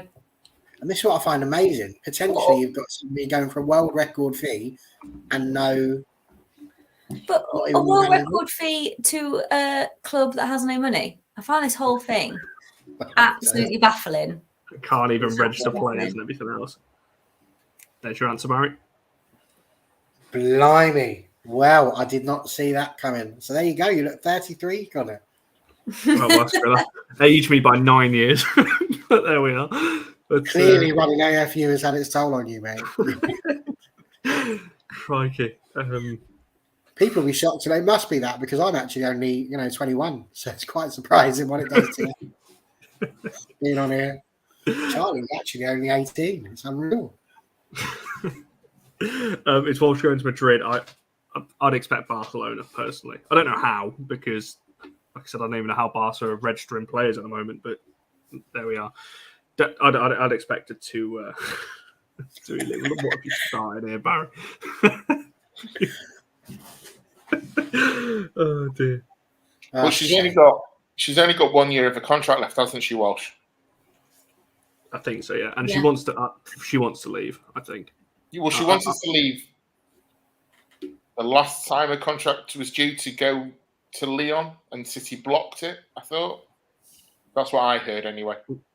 Just while we're on the. I'm going to come to the sport of your questions. So I shave a little if I honestly do. If I think, funny story, it was actually Katie Zellum's dad, Alan, that Villa away said to me, "When you shave, you look 18." When I put this on, I look 30 plus. So it's not the first time I've heard it. On that, have any of you seen Benny without his beard? Because he looks completely different. He looks weird. I haven't seen that. I want to see that. Has he got it shaved now, or No? It's gone back to fully. I know he shaved it all off when Harris scored a couple of seasons ago. You have to ask him, Charlie. See what it will take for him to do that. Shave it off. We just get him to do a stupid. We just get him to do a stupid bet because he'll do it. Where's the? Well, I was just going to say. I know that we were just watching the highlights that were there at half time, and I think the one that stood out for me there was a Paris when she sort of ran through two players and penalty came from WWE. That is. I hope Ben's not watching. Oh yes, came from WWE. But yeah, Paris had the ball, and I think Goulton and Russo were both just behind her there, and I think maybe a cheeky little back heel or something would have taken the two defenders out of the way and give her an opportunity. And it was quite interesting because you see Leah Goulton then going over to talk to Paris, and there was a bit of a heated discussion, but certainly both had their opinions being put across. So I think it's interesting, but this is exactly what pre-season is for, because it's giving them the opportunity to see how each other work and to see what they're going to do and to have these sorts of conversations. And good news, Bruno Fernandes is here. And Tom Heaton. I was going to say, I don't know whether is that live? No. Did you hear the new version? Did you hear the new version to the Tooney and Leslie one yesterday? Yeah. Indeed. Oh, yes. Yeah. Bruno and Castle. I loved it when Bruno sang his own song. You know, like when he had his interview with MUTV. I loved it. We do love that. Speaking of the men's team and women's crossovers, there's a good question here. What's the first game you attended, men or women? I'm going to rephrase that to men's and women's. So the very first game for each. I'm trying to think back to my first men's now. That's really easy. I can throw that one out. For the men's, it was Man United against Southampton. I think it was for my 12th birthday or something like that. So, my mum took me all the way up to Old Trafford. Nicky Bain just scored for Southampton. And then Ryan Giggs scored two in about a minute to give us the win. My mum told the people off in front of me because they kept standing up and I couldn't see. And then we all ended up hugging when we scored. So that was a wonderful day. And for the women, it was United against Leicester last season at Leicester, which we won 3-1. So that was mine. And I'm going to go and fill up my drink before the second half starts. So the second half is just about to start. It looks like Vilda's coming on. It looks like Lucia Garcia's coming on as well. In answer to this question for myself, my first women's game was last season live. First Reading at home, the 2-0 win, which was great. My first men's game was actually 2005. It was the Rooney goal against Newcastle, if anyone remembers that absolute rocket from the edge of the box there. I was Stretford lower, so right in front. You can actually just about see a 7-year-old me in the crowd behind the goal. Where if anyone remembers that goal, I'd be surprised if you forgot it, because it's a hell of a strike from Wayne Rooney there. But yeah, so Newcastle 2005. Have you got one, Charlie, for your two? My first men's game was with a friend, because her family had season tickets, and it was 2001. And it was when I think we beat Everton 4-1. I think Veron scored. Sebastian Veron scored. And Bex, I think. And then women's game was it was in the championship season, and it was because I live in Leicester, so it was the game against Leicester in the championship, where they beat them 5 or 6-0, I think, played at Quorn FC ground. Interesting. Right. Okay. Let's age mark. My first game was 1983 against Luton Town in the old First Division, and I think Paul McGrath scored 2 and Frank Stapleton scored. And my first women's game was Reading 2018, first game ever at LSV in the Conti Cup. Some good shouts there, some cracking games on the 1980. But I was 1 mark. All How right. many you went from that one? And then 2 weeks later, my dad took me to my first ever FA Cup final against Brighton and Hove Albion. Wow, I love that. 1983. Yeah. And then that game went to a replay, and I went to the replay as well, and I got the Thursday off school, and I thought it was like the best thing ever. I love that. Let's just get to a couple of these coming on before we look. So it looks like, just to confirm the subs, I think it's Sophie Bagley's come on. I think Vilda's come on, and I think Mary's out. I've just seen Mary in the shots. I have. Only 2. That's outrageous. I think what she's asking there is, when was your first match against Newcastle? 93 when they came into the Prem. There we go. See, Debs, we've got all the answers for you, my friend. There we go. So John Commode saying men United 2-0 versus Bury in the League Cup 1998, and for the women United City 2-2 in October 21.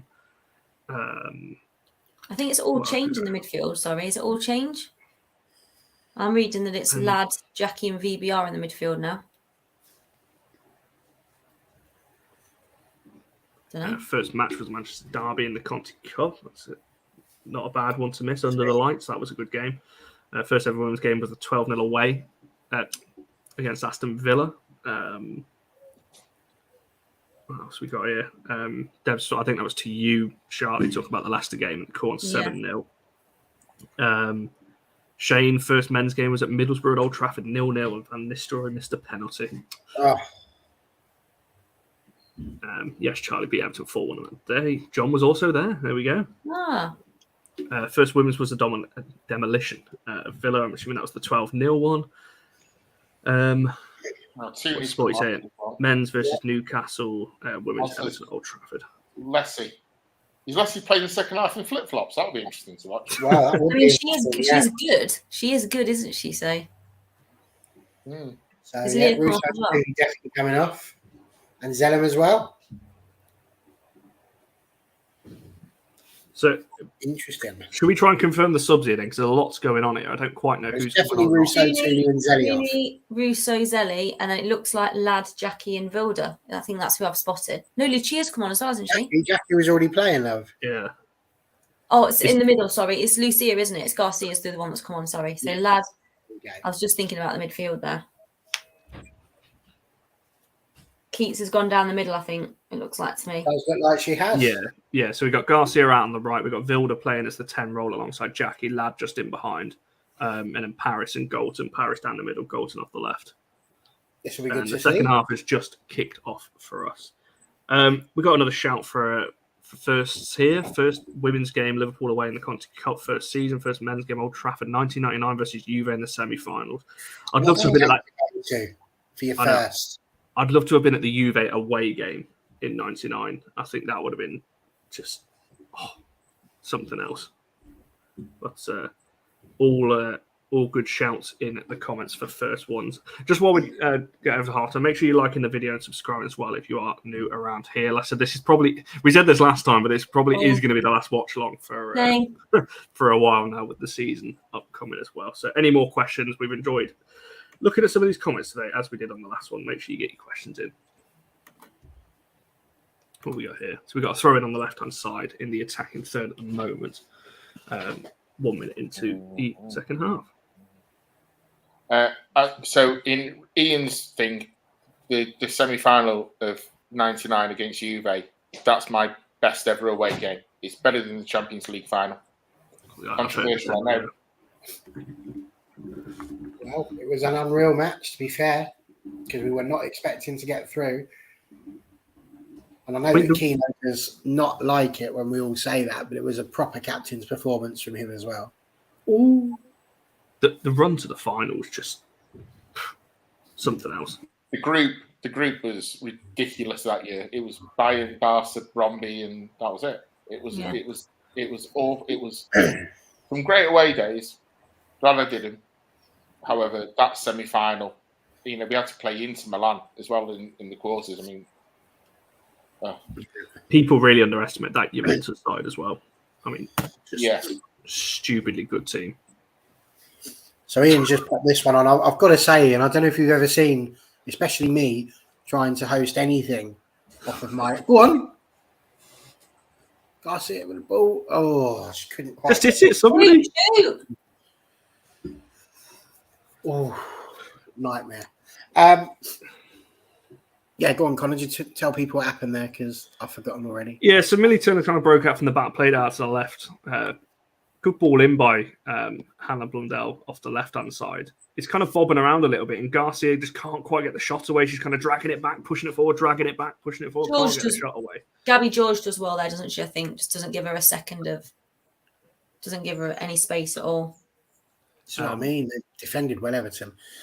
But yeah, so Ian, in response to this, I mean, we'll happily do it if you're quite happy seeing people dropping out every 5 minutes and robot Barry. It's a blinking nightmare trying to do things off your phone on there. So maybe we'll just throw out some videos instead.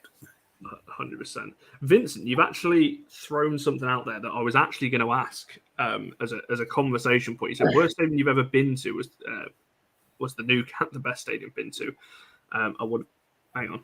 Worst stadium you've ever been to? What's the Nou Camp? He means Nou Camp. Stadium. Right, okay, yeah.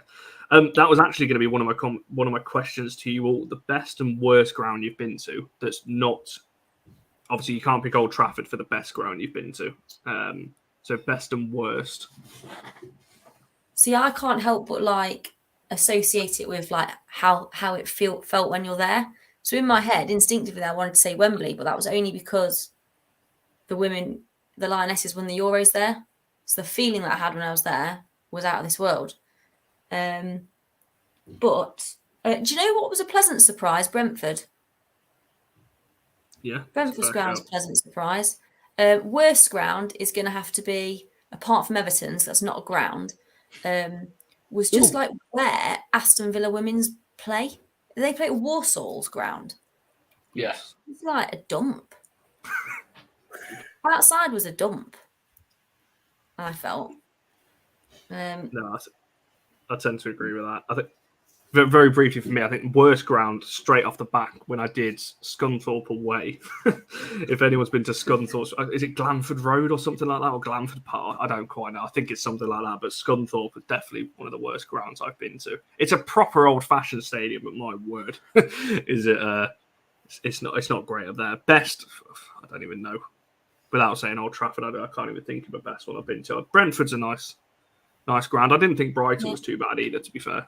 If you're thinking about the big grounds and ones that maybe aren't up to much, I don't think much of St Andrews.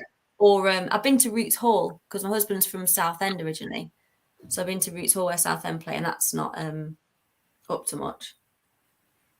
That's old though as well, like pillars in weird places. There's a couple of Chestnut shouts in there. as being the worst. Go on, Mark. What's your worst ground you've been to? Because I imagine, well, I know just from looking at the Footology app how many stadiums you've visited. Worst ground, Durham. Let's get that straight there. Durham is awful. It's a running track. It's not a pitch. And you were there, Connor, and you've got to say it wasn't. There was more people sat on the pitch than there were actually sat in the stands when we were all there. Yeah, I didn't like Durham at all. Best ground. Okay, the Bernabeu is a special place to go, and the Maracanã as well in Brazil. I knew we'd get some fancy ones in there. I knew we'd get a fancy stadium. It's quite hard for me on that one. I mean, the best one, obviously, is Old Trafford because it's got that emotion to it. Without that, I am going to have to say Wembley. Just as simple as that. I've had far too many other memories at Wembley.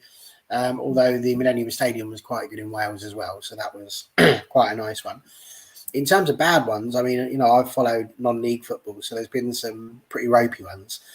But I think if I was being honest at the moment, I think a lot of it's about atmosphere and how you're made to feel when you're in a place. And so I think for that reason, I think Reading is probably going to take it for me because, the way the stewards were in that, the way that the general atmosphere was in terms of other people in it. And if I'm not mistaken, that's also the one where I had to walk around half a stadium from the car park just to be able to get in for the first spot. So, I'm going for that one. Reading is the worst one. Because you could phrase that differently, couldn't you? Because, like I said, obviously I mentioned Scunthorpe away as the worst ground I've been to, but atmosphere, that was actually one of the best. Because if the reason why I didn't just go for the sake of going Worcester City, my local side, in the FA Cup second round, got Scunthorpe away, which were 4 tiers higher at the time. So got to go to there, but we took about 6,000 odd fans, absolutely more of us than there were home fans, funnily enough. And it was one of the best away ends I've ever been in. Exactly. I mean, if you're talking about just the ground, for me, it was that game before we went to, was it before United Villa, when we went to the Stourbridge FA Cup one? And I mean, it's not even a ground really, was it? It was just like a little terrace thing that you could lean on. So, theoretically, that would be the worst ground that I've ever been to. But, yeah. Yeah, I agree with what Shane's saying. Reading was poor just because of the organisation. The King Power was exactly the same. Because the King Power for me is a nice ground, but the organisation for the women's game away was horrendous. That was awful. That was the first big game I've taken my son to. Like, he went to the season opener last season against Reading, but a big ground, that was the first one. So that Leicester one was that this season? That Leicester one was this season, yeah. And they'd opened one turnstile, and I spoke to it, it kicked off when we were still in the queue, 1,000 people back. I said to the steward, why aren't they opening any more turnstiles? And he said, oh, well, they only assumed they'd get the people that bought tickets in advance. But it's actually double that. I said, is anyone going to open another turnstile? Oh, no. And then we got there, and anyone who had printed tickets by they'd stopped working. So everyone had to try it, and then you had to go to the ticket office to get a proper ticket printed to get back in the queue. I was absolutely livid. What disgusted me about the King Power was the men's team played there the day before, and where we were stood, there were still burger wrappers, hot dog wrappers, drinks bottles still on that. They hadn't even tidied up from the day before. There was a question for you, Mark, from Johnny. What do you think of Main Road? You had to love Main Road. It was a proper ground, proper atmosphere. I loved it. I loved Main Road. I loved it. It's still up there as one of my favourite grounds that was ever demolished. It was just a proper derby place to go. It was I don't know. I mean, it was in between blocks of houses. It was a proper ground to go to. It was brilliant. I loved Main Road. I think White Hart Lane was a bit like that, but you do have to be careful of main roads, because of the traffic. Yeah, no, the original White Hart Lane is very much like that, and obviously the new one is as well because it's built adjacent to it. Yeah, I don't know if you're driving down for the Spurs game. I don't know where you're all parking for it. I've got no idea. I haven't done it yet. I want to get on the train, but I'm a little bit nervous because I think there's going to be all manner of strikes and stuff happening. Here comes the plug. You can always get on the coach. Well, are you going to pick me up from my house, though? Get to Birmingham. Get to Birmingham. Get to Birmingham to go to London. Go on. It's possible. Final ball is poor in this half. What's his If that was an anticipation to plug the bus, Shane, that's fantastic anticipation that Mark was going to do. To be fair, I thought that was coming. What that is? What is it? It's a drum. It's the drum. The suspense thing. We've got another player down at the moment. I can't quite work out who that is that's gone down off the ball there. That is Barisa, VBR. So Barry's gone down. We're about the 56th minute mark now, and it's a bit cagey. We've had a couple of little breaks. Lucia's looked pretty bright. I think we're on top, but the final ball's just been rubbish. Yeah. Final ball's been rubbish. Rotherham, yeah, it's another poor ground. Decision making. I've never been to a game at the Wigan Stadium. Yeah, I'd avoid Wigan at all costs. Stoke was a bad one as well. The Britannia Stadium. Oh, have you been? It's just so cold. Yeah. The Academy Stadium for coldness. Give over. It's just like an tiered seating. That was up there with Stoke for me when I won tickets to go and watch Stoke Everton in 2018 or whenever it was. Cracking game. But Everton were 3-up at half time and I was in the Stoke end. And it was quite something. Barry, you are right. It's freezing in there. I went to Stoke's ground in the summer and it was cold then. Yeah, it's mad. It was baking outside. It was like 22 degrees outside, and we went into the ground. It was like -5. Good question. That's an interesting question. Who is captain this half? I actually don't know. I can't see Mary with the armband on, so it's not Mary.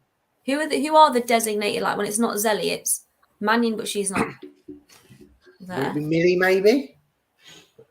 Yeah, it could be Millie. Hayley Ladd. Lad. I can't see Lad with I'm looking at the top of their arms now, trying to see if we could see any armbands. Jackie. Wow. Yeah.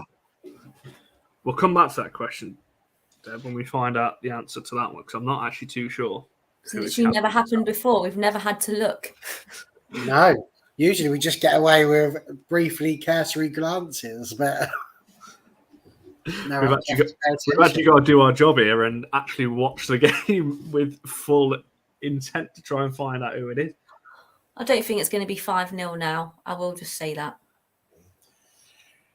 Unlikely. Mary with a good recovery from Millie. Everton's offside there, but we're living dangerously. She's offside. I don't think they've realised they're offside. Well, you still playing. Back yet. Referee needs to blow the whistle. Am I going blind? They're saying offside and what they're still playing for. The flag went up. I'm not making that up, I swear. The flag went up. Well, I think you are making it up, Connor. I don't know what you've been watching. Oh, no, Deb saw it as well. I'll let you know. I don't quite know what happened. It's not Millie. I'm only looking at the armband. Oh, no, maybe it's Hayley Ladd. Hayley Ladd just pulled something on to put her on her arm. I think it's Hayley Ladd, captain. Well, she has replaced Zellum. So... Zoomed in twice on the referee there. He's definitely had her balls up. Or the blind definitely. Our referee's just like, oh, ref, give it over. Not that ref,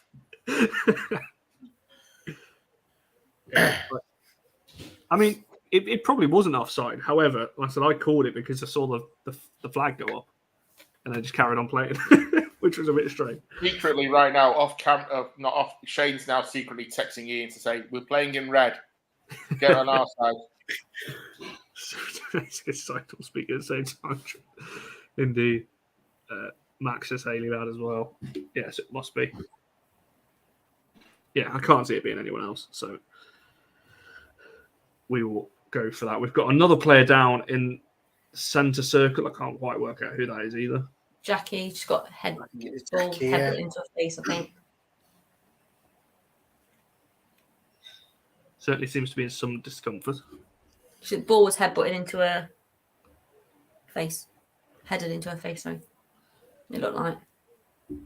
Here we go. So we've got a short break in play again. It's the game's been broken up quite a lot, hasn't it? There doesn't seem to be a real flow to the game. There keeps seeming to be just a stop-start kind of game, which is, I don't think that's helpful for either team. There's a player doing some sprints over on the far corner there. Can you work out who that is? Someone's doing some sprints on the other pitch behind. And there's no United girls on the bench that we can see so far. So they're all out for a run over there. It could be Tooney doing a cool down. Yeah, Could be. It looked a bit like her. Does look like Tooney, to be fair. Let's see, is she barefoot?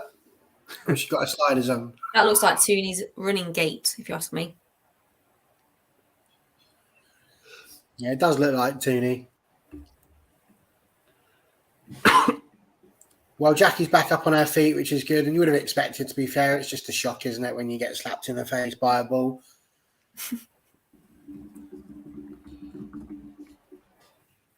They do. For me, it always makes your eyes water.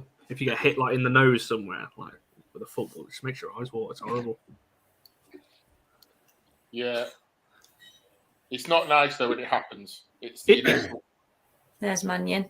I was going to say it is Mannion on the goal. Yeah, it is. Yeah, I thought it was. I think what you should do is paste Tooney in the cart. Yes. To be fair, I think it's all three of them because it looks like Russo and Zellum are doing it as well. So, yeah, they're clearly having their cool down or warm down. There we go. I have just remembered I've not recorded the F1 at 2:00, so I need to quickly do that so someone else can comment on the game for a second.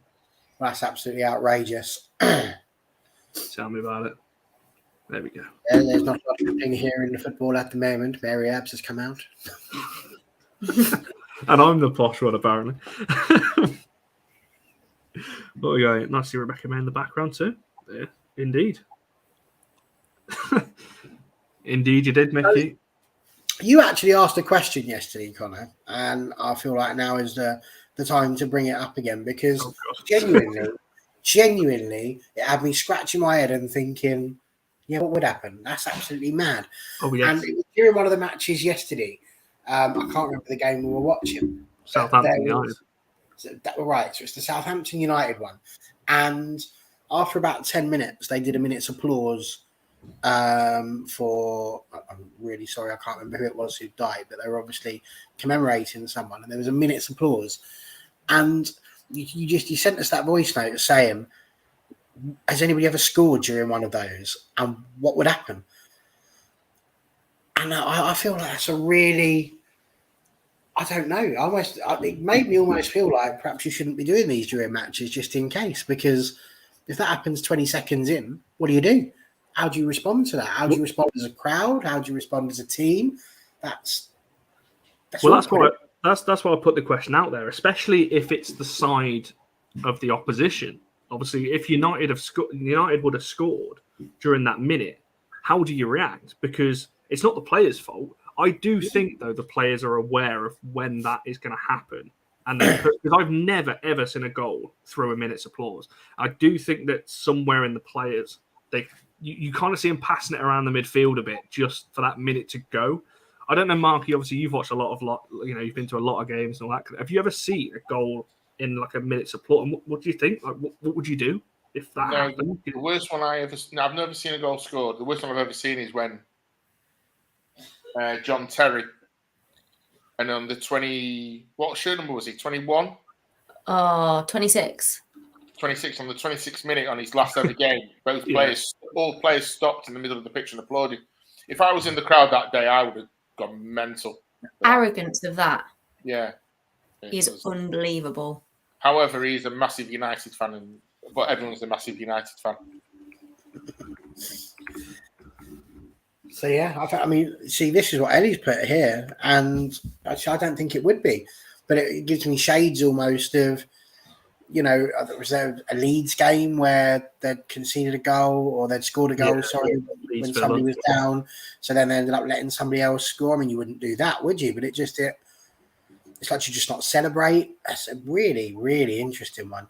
You know, what we need for this question to be answered, Barry, is a referee. Oh, luckily for us, there's one in the comments. Ian, what happens if this happens? Yeah, good question. Enlighten us, illuminate us, Ian. Oh. Corner, surely. Good. Mickey, I'm not. That's offensive to me. That is. I thought you were Rob Kenton in disguise with your little Verstappen hating in the chat there. Seville would have been a shot blocked. It's going out. But he is arrogant, though. We can at least be honest. Verstappen is arrogant. So is every F1 driver. No, I don't think. Lando Norris is the furthest thing from arrogant. Do you remember Russia last year when he was telling his race engineer to shut up and cost him the win? Well, it happens. But so United have got a corner. Bo Reese is going to take it on the far right hand side. It looks like we're making a sub though, because there has been a stop in play. I think that was Millie that was running off to the two. Indeed. Turner's off. Tunkara's on. So Tunkara's on. Clinton's on. So Maria's gone off as well. Four off. So Stanny on. Stanny, shirt tucked in, a la Michael Carrick. So who's that? Stanley, Clinton, and Tunkara, I believe. Indeed. First sign. This would be a great way to mark your first first appearance. Get a goal from this corner. No short corners, please. Come on, just whip it into the box. Oh, Tunkara went in for that one and all. And she's taken out her own player and the goalkeeper at the same time. Who's gone down? She's absolutely clattered into Leah Galton, I think that is. It was Leah Galton, yeah. Oh, that was a Leah Galton sandwich between Tunkara and 007. I mean, Brosnan. She don't look happy. She's lying down just like Jackie was. And she really don't look happy. She did get a fair whack in the head, to be fair. Really did.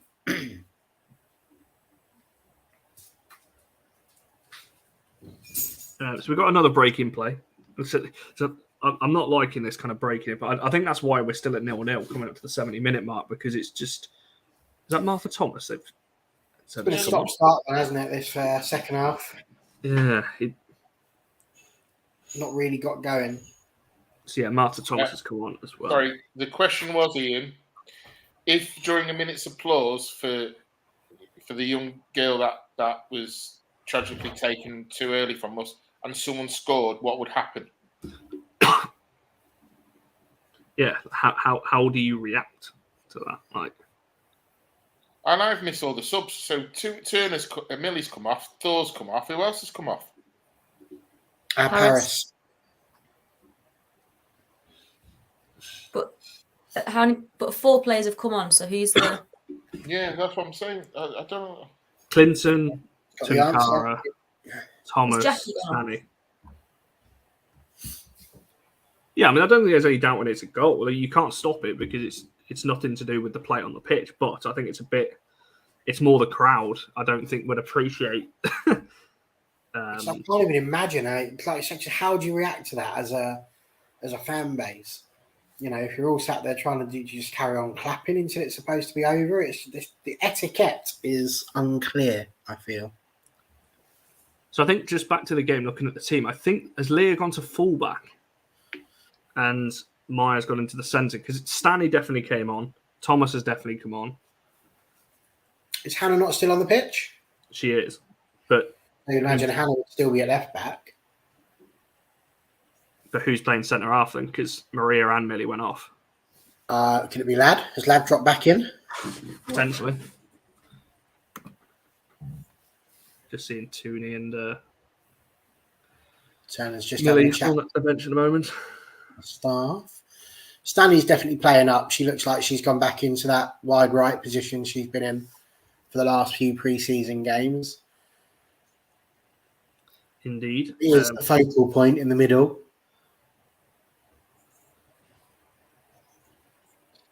Yeah, so you've got Clinton and Bo Reese playing that 2 kind of 10 role. You've got Garcia right on the left, Staniforth out on the right, Thomas down the middle. Galton has gone to fullback, I believe. He has, you're right. So you've got Ladd in the middle, you've got Galton at the left back, Tunkar at left centre back, Maya as the right centre back, and Blundell has gone to right back. Just gone over the 70-minute mark. Bit of a change about then by Mr. Skinner. No, sorry, Mr. Ho, because Mr. Skinner's not there. Although I'm sure he texted him in the WhatsApp group and told him what to do. In a nice little homage to the King of Old Trafford, Tunkara's got her arm in a plaster already. See? She just doesn't have her collar up yet, though. We've got to... We'll work on that. TJ, it's an interesting position/formations. I think we're just trying out different things. I think it's that's the thing with pre-season. You do try some new things out. Bo Reese with a cross is caught pretty comfortably by the keeper there. Last ball again. And Sporting makes it. I wouldn't read too much into the performance. Yeah. Still like to win though, Sporty. That would be nice because this is 2 watch-alongs we've done now and we haven't scored in either of them. I was going to say we haven't actually celebrated a goal on one of these things yet. It's not looking. Yeah, pre-season or not, that last ball still has to be better. Well, that's the slight worry. If this was at the start of pre-season, I'd be like, "Oh, it's pre-season." We're 2 weeks from the season now. You'd like to hope that we're a little bit sharper than what we are. Particularly, as you said, Charlie, that final ball has just not been... I think that... I give Everton a lot of credit because defensively they have been solid. They've not been easy to get round and they have worked incredibly hard. Let's pretend... But then again, every team that comes up against us is going to do that. It's going to make it really difficult because of the sort of team we are.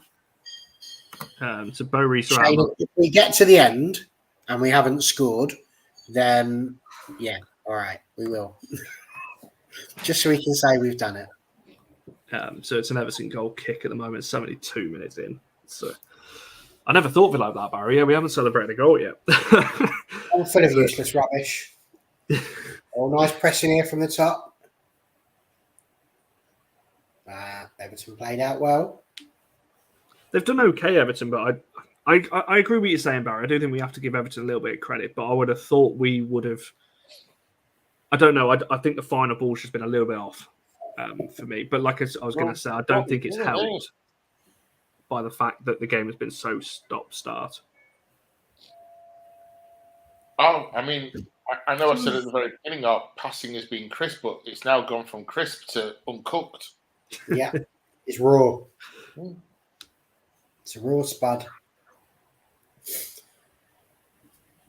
Living dangerously, I think we can say. That's just hit the ref. So, with Leah playing left back, what are your thoughts on that then? I think it's to be expected whilst we're waiting for Man United to come back, because we need people to shuffle into the middle and to switch about with no honour. It makes sense that somebody had to go right back. So I don't mind it, actually. I think it's always good. We know what she can bring attacking-wise, and we saw against Chelsea that she does exceptionally well at left back as well, chasing back. So I'm not too fussed. I think the idea has always been that Leah might be the backup left back. Well, don't you think it takes something away from her natural game, getting her to play defensively? It does, and I don't think that'll be her first choice place, and I don't think that's what Skinner and Ho would suggest will be, we're going to play Galton left back immediately. But I do think that if you're getting through a game, she might drop back, and then it allows for one of the 500 attacking players that we've got to move into that left attacking spot. So it just adds something different, doesn't it? Yeah, agreed. It's good to see Leah play left back. You want to see depth players that might need that in the season. I think that's the thing, isn't it? It's not a bad option. I wouldn't like to see Leah playing there against the likes of City, Chelsea, Arsenal, and so on. But I think in these kind of games, it should be okay. Thomas has gone down off the ball. Come on, let's get a goal. Last 15 minutes. Anybody. I will take anybody to score here. Anybody in red? Yes. Yeah, not an Everton goal. I mean, Everton own goal's okay, but it's not as exciting, is it? Nice little bit of play. That is, but too much on the pass from Ladd to Garcia. But again, it's that final ball. Good little bit of play to start the attack, but the final ball again, it's just not quite coming off. Lucy Stan with the shirt tucked in. Sorry. She's not the Yeah, player. that's She's not unusual. the player I would expect to do it.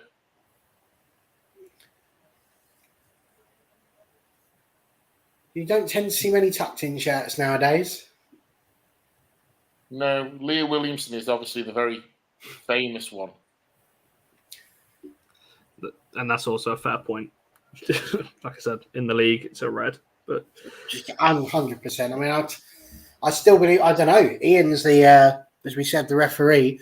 I don't know if he saw that outrageous challenge. Perhaps Ian can weigh in with his ref's decision. But I think that there were some coming back in line. That is what saved her from the red there. That I like Ian. I think he's great, except when he starts sticking up in the referees club, because that's where he will go. oh god, there's a question from Sport here that's going to trigger me because you know how I feel about international breaks. What do you think about there being an international break before the season even kicks off? One word: ludicrous. Ridiculous. Look, we've just had the Euros. You don't need another international break immediately before the season started. I mean, you wouldn't do it for the men's game, would you? You wouldn't have a World Cup and then an international game before the season begins. So, a little bit. Shane, international breaks or not, they are. But especially, I can see the reasons mid-season, but it's just the scheduling. The schedule is atrocious. Oh, a little bit of a collision there. And the Everton player has come off worse. Ellie's saying I never knew the 215s. Too close to a season. Are England actually playing any games? Like, is there any games, or is it just they're going away with the Cams? Aren't they playing at Stoke? Mm. Yeah, there are games. Yeah, Saturday the 3rd with away at Austria, and then home to Luxembourg on Tuesday the 3rd 6th. in the air. What Tuesday the 6th, and then we got a game on the 10th. It's absolutely right. That is ludicrous. I've only just realised how close the games were. I didn't realise they were like the week of the season. But hopefully, you know, the United hierarchy will sort of ask for reduced minutes. I mean, John has put a good point to counteract, I guess, what we're saying. You know, only benefit some of our players can build up fitness potentially, but yeah, but also to get injured because it's a competitive match. It's not just a friendly. Other countries have matched, yes. So, you would probably expect Leslie to start because obviously Ellen White's now retired, so you'd probably expect Leslie to start. So she'll probably get a full 90 minutes.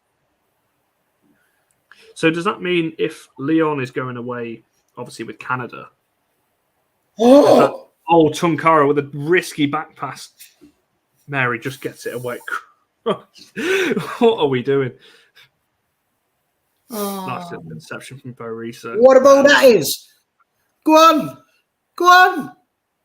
This has got to be one. This has got to be the goal. Oh, I can't believe it. That was the goal right there. What? Someone else explain what just happened. She missed and hit the goalkeeper. One on one under no pressure. Yeah. Great ball from Lucy Stan. Yeah. It is. It's a great ball from Lucy Stanford over the top. Martha Thomas is in. She's got no defenders around her. She's got some space behind her, and just hits it straight at the keeper.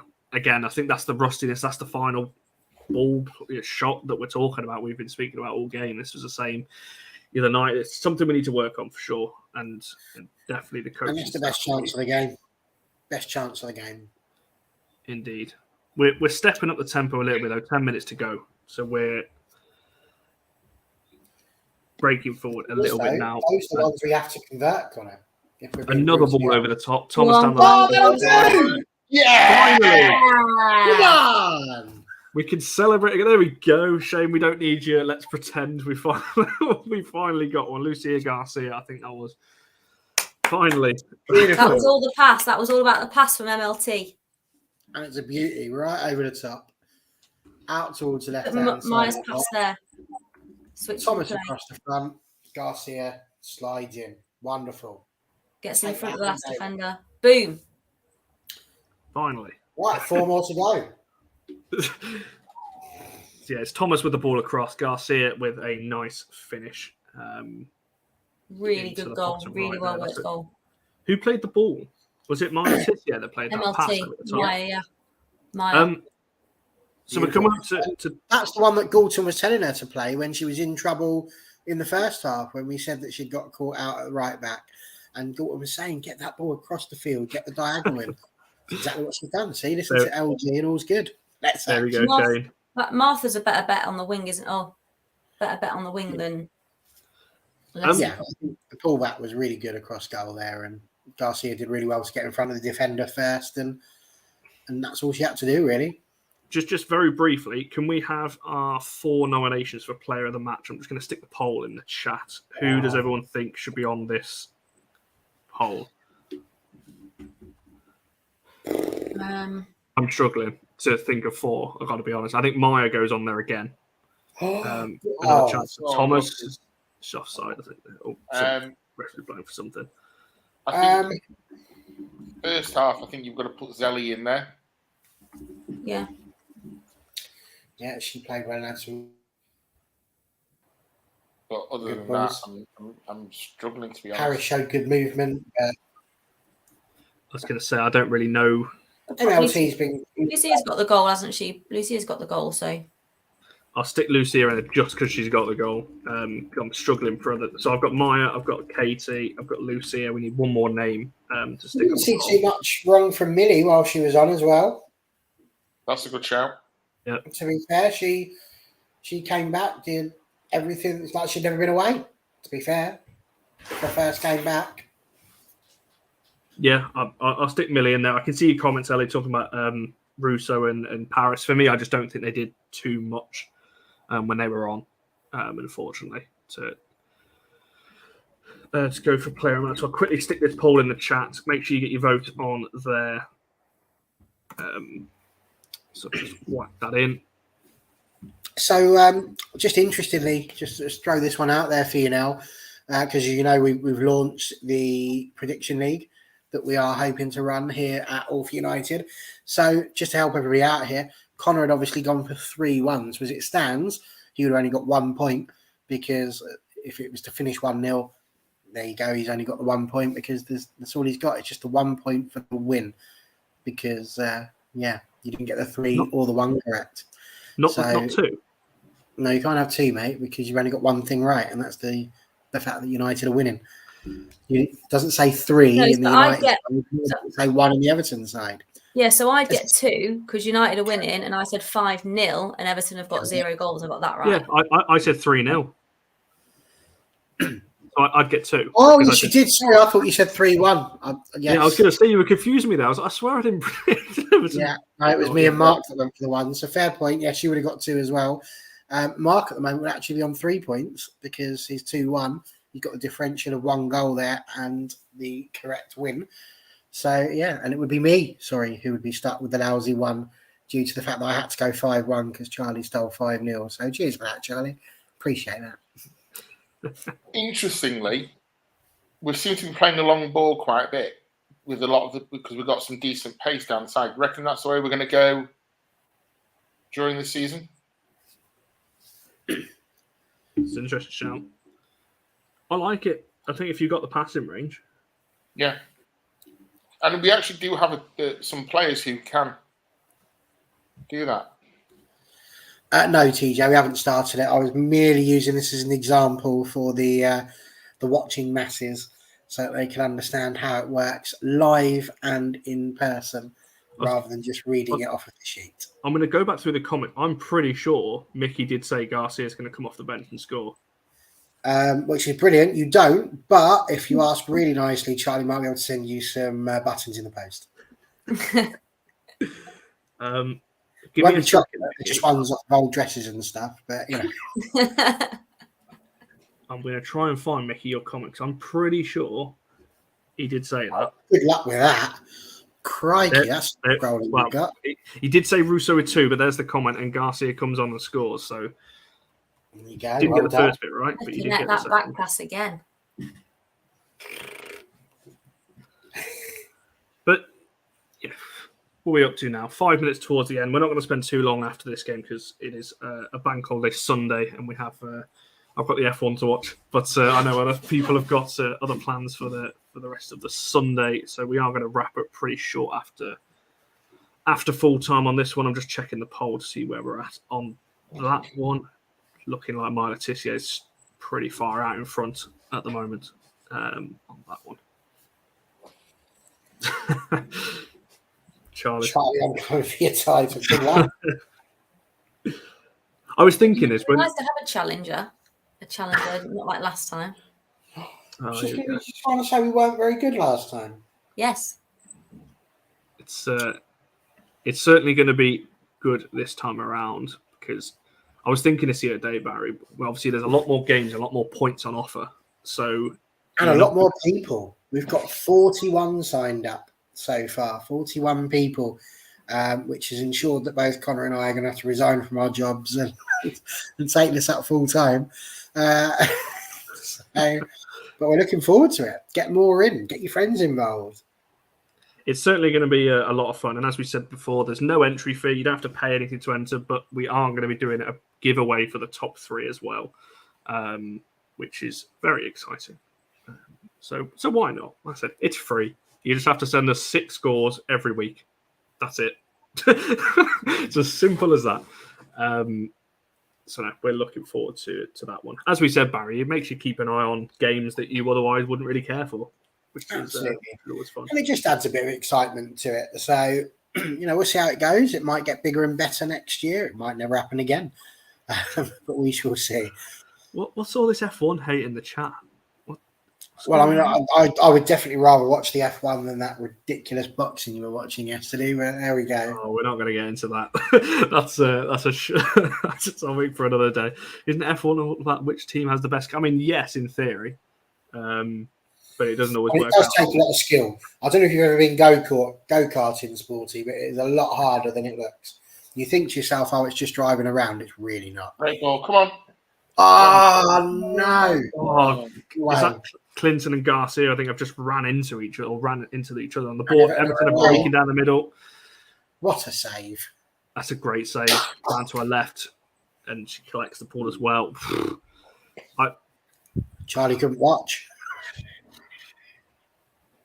Was a great save from Mary. I don't know. It's pre-season. I'm not too worried, but I am a little bit. We're a little bit, as the game's gone on, just a little bit shaky at the back, which is to be a little bit expected. Charlie looks distressed. He did. Just look after the ball. Just look after the ball.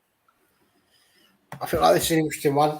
We don't have to discuss pineapple on pizza, but I think the next question for pizza is it acceptable to use a fork to eat your pizza? I have done in the past. You have. That doesn't surprise me, I might use a fork to cut it into pizza slices, but then you must pick it up. Once it's sliced, that's it, isn't it? You use your hands. Yeah. Therefore, my father-in-law uses a knife and fork for pizza. He won't use his hands. He'll only use it be proper. Gosh, I hope To be that's fair, not I can agree. I use a knife and fork for burgers as well. I refuse to pick it up and eat it. you use a knife. Sometimes they're like this, Connor. So I kind of agree with you there. They're like that. What you do if they're like that is you put your hand on top and you squish it down. Have you not seen me in the Wren, Barry, after games at LSV? I'll pull it apart. I'll take the bun off. I'll take everything off and then eat it separately. A deconstructed burger. Yeah, I always do that. Real. So we're just coming up to the 90-minute mark. Everton are on the break again. It's a nice ball cut out by Hannah and away by Leah. 100%. It's outrageous, Debs. I mean, I feel like I'm questioning my existence. You'll see Reading on the second game. To be fair, I don't usually eat a burger now in the Wren, but I can just imagine you in McDonald's. Excuse me, can I have the plastic cup here, please?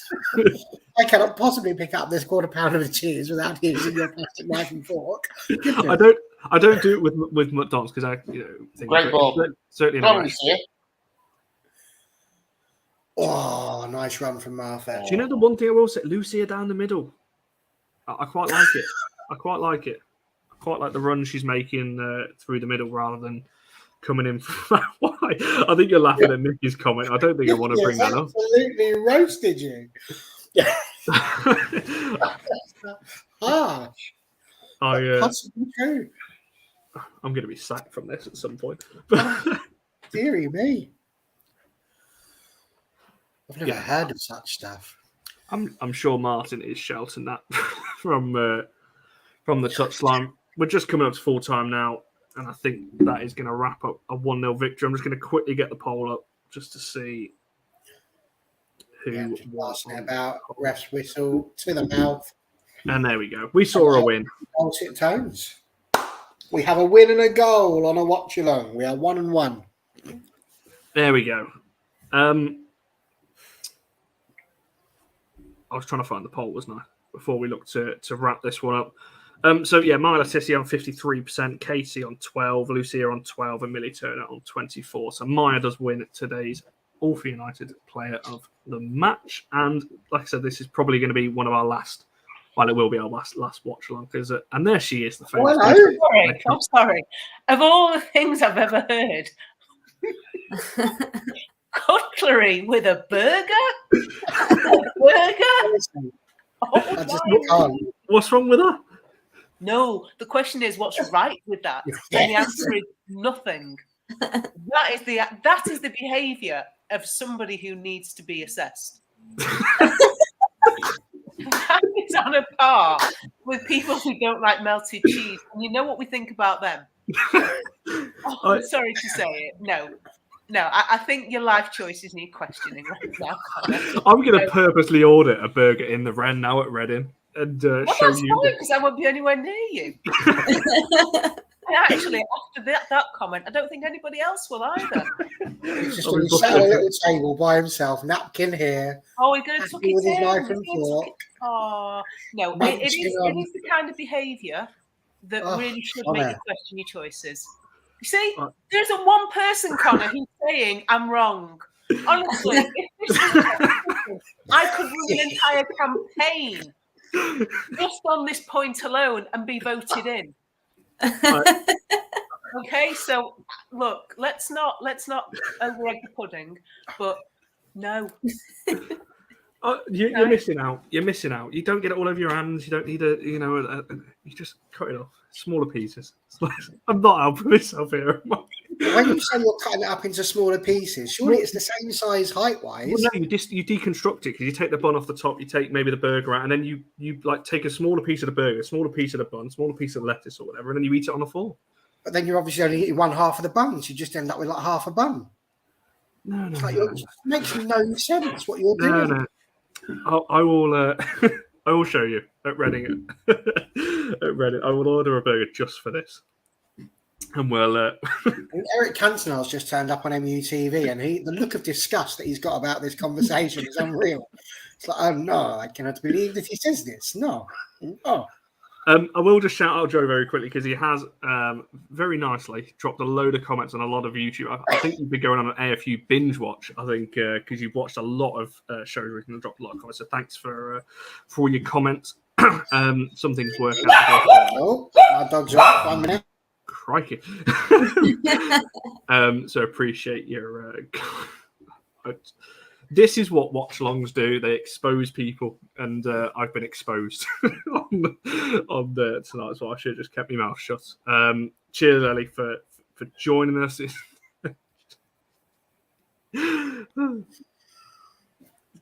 So somebody at the door. No. Not for me. And indeed. And the fans can well. Well, look, to wrap it up, I'll let you each kind of do your closing statement because, like I said, we believe this is the end of pre-season. There might be one potential game. I doubt it's going to be on MUTV. So this is going to be the last watch-along, certainly for the foreseeable, unless something major changes. But Charlie, we are going to do a full show. What day are we on? Sunday. We're going to do a show tomorrow, talking about kind of where players are fitted in and that kind of thing, our expectations and that. looking ahead more towards the season. But Charlie, your kind of thoughts on pre-season, today's game, and obviously player of the match, Maya, that was voted as well. I think Maya's probably the right choice. I think across all of pre-season, she's probably been the standout.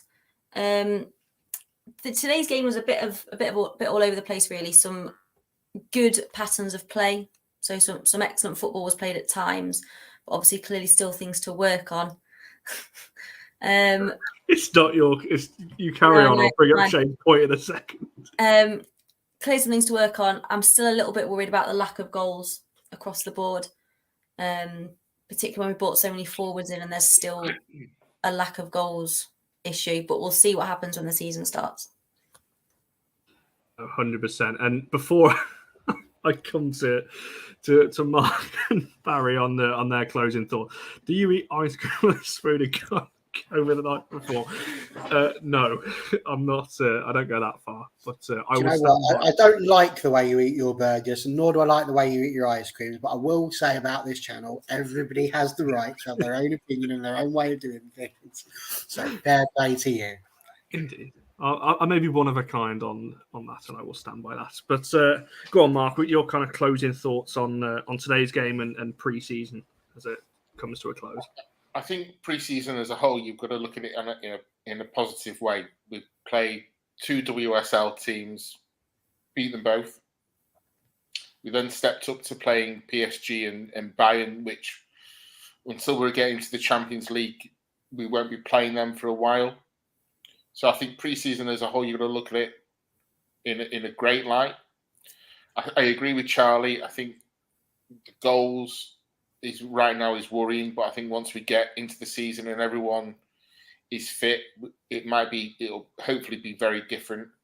So yeah, overall, I'm being impressed with pre-season. The new players look like they've slotted right in, but the biggest plus today out of everything was Millie back on that pitch. That's the headline.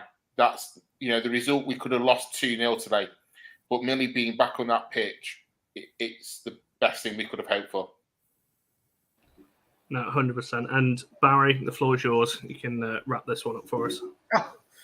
Well, I'd just like to say first, Mickey, I turned the camera off. I didn't feel it was being very fair on Charlie. He was making some valid points whilst I just sat there and sort of wet myself laughing, really. But there we go.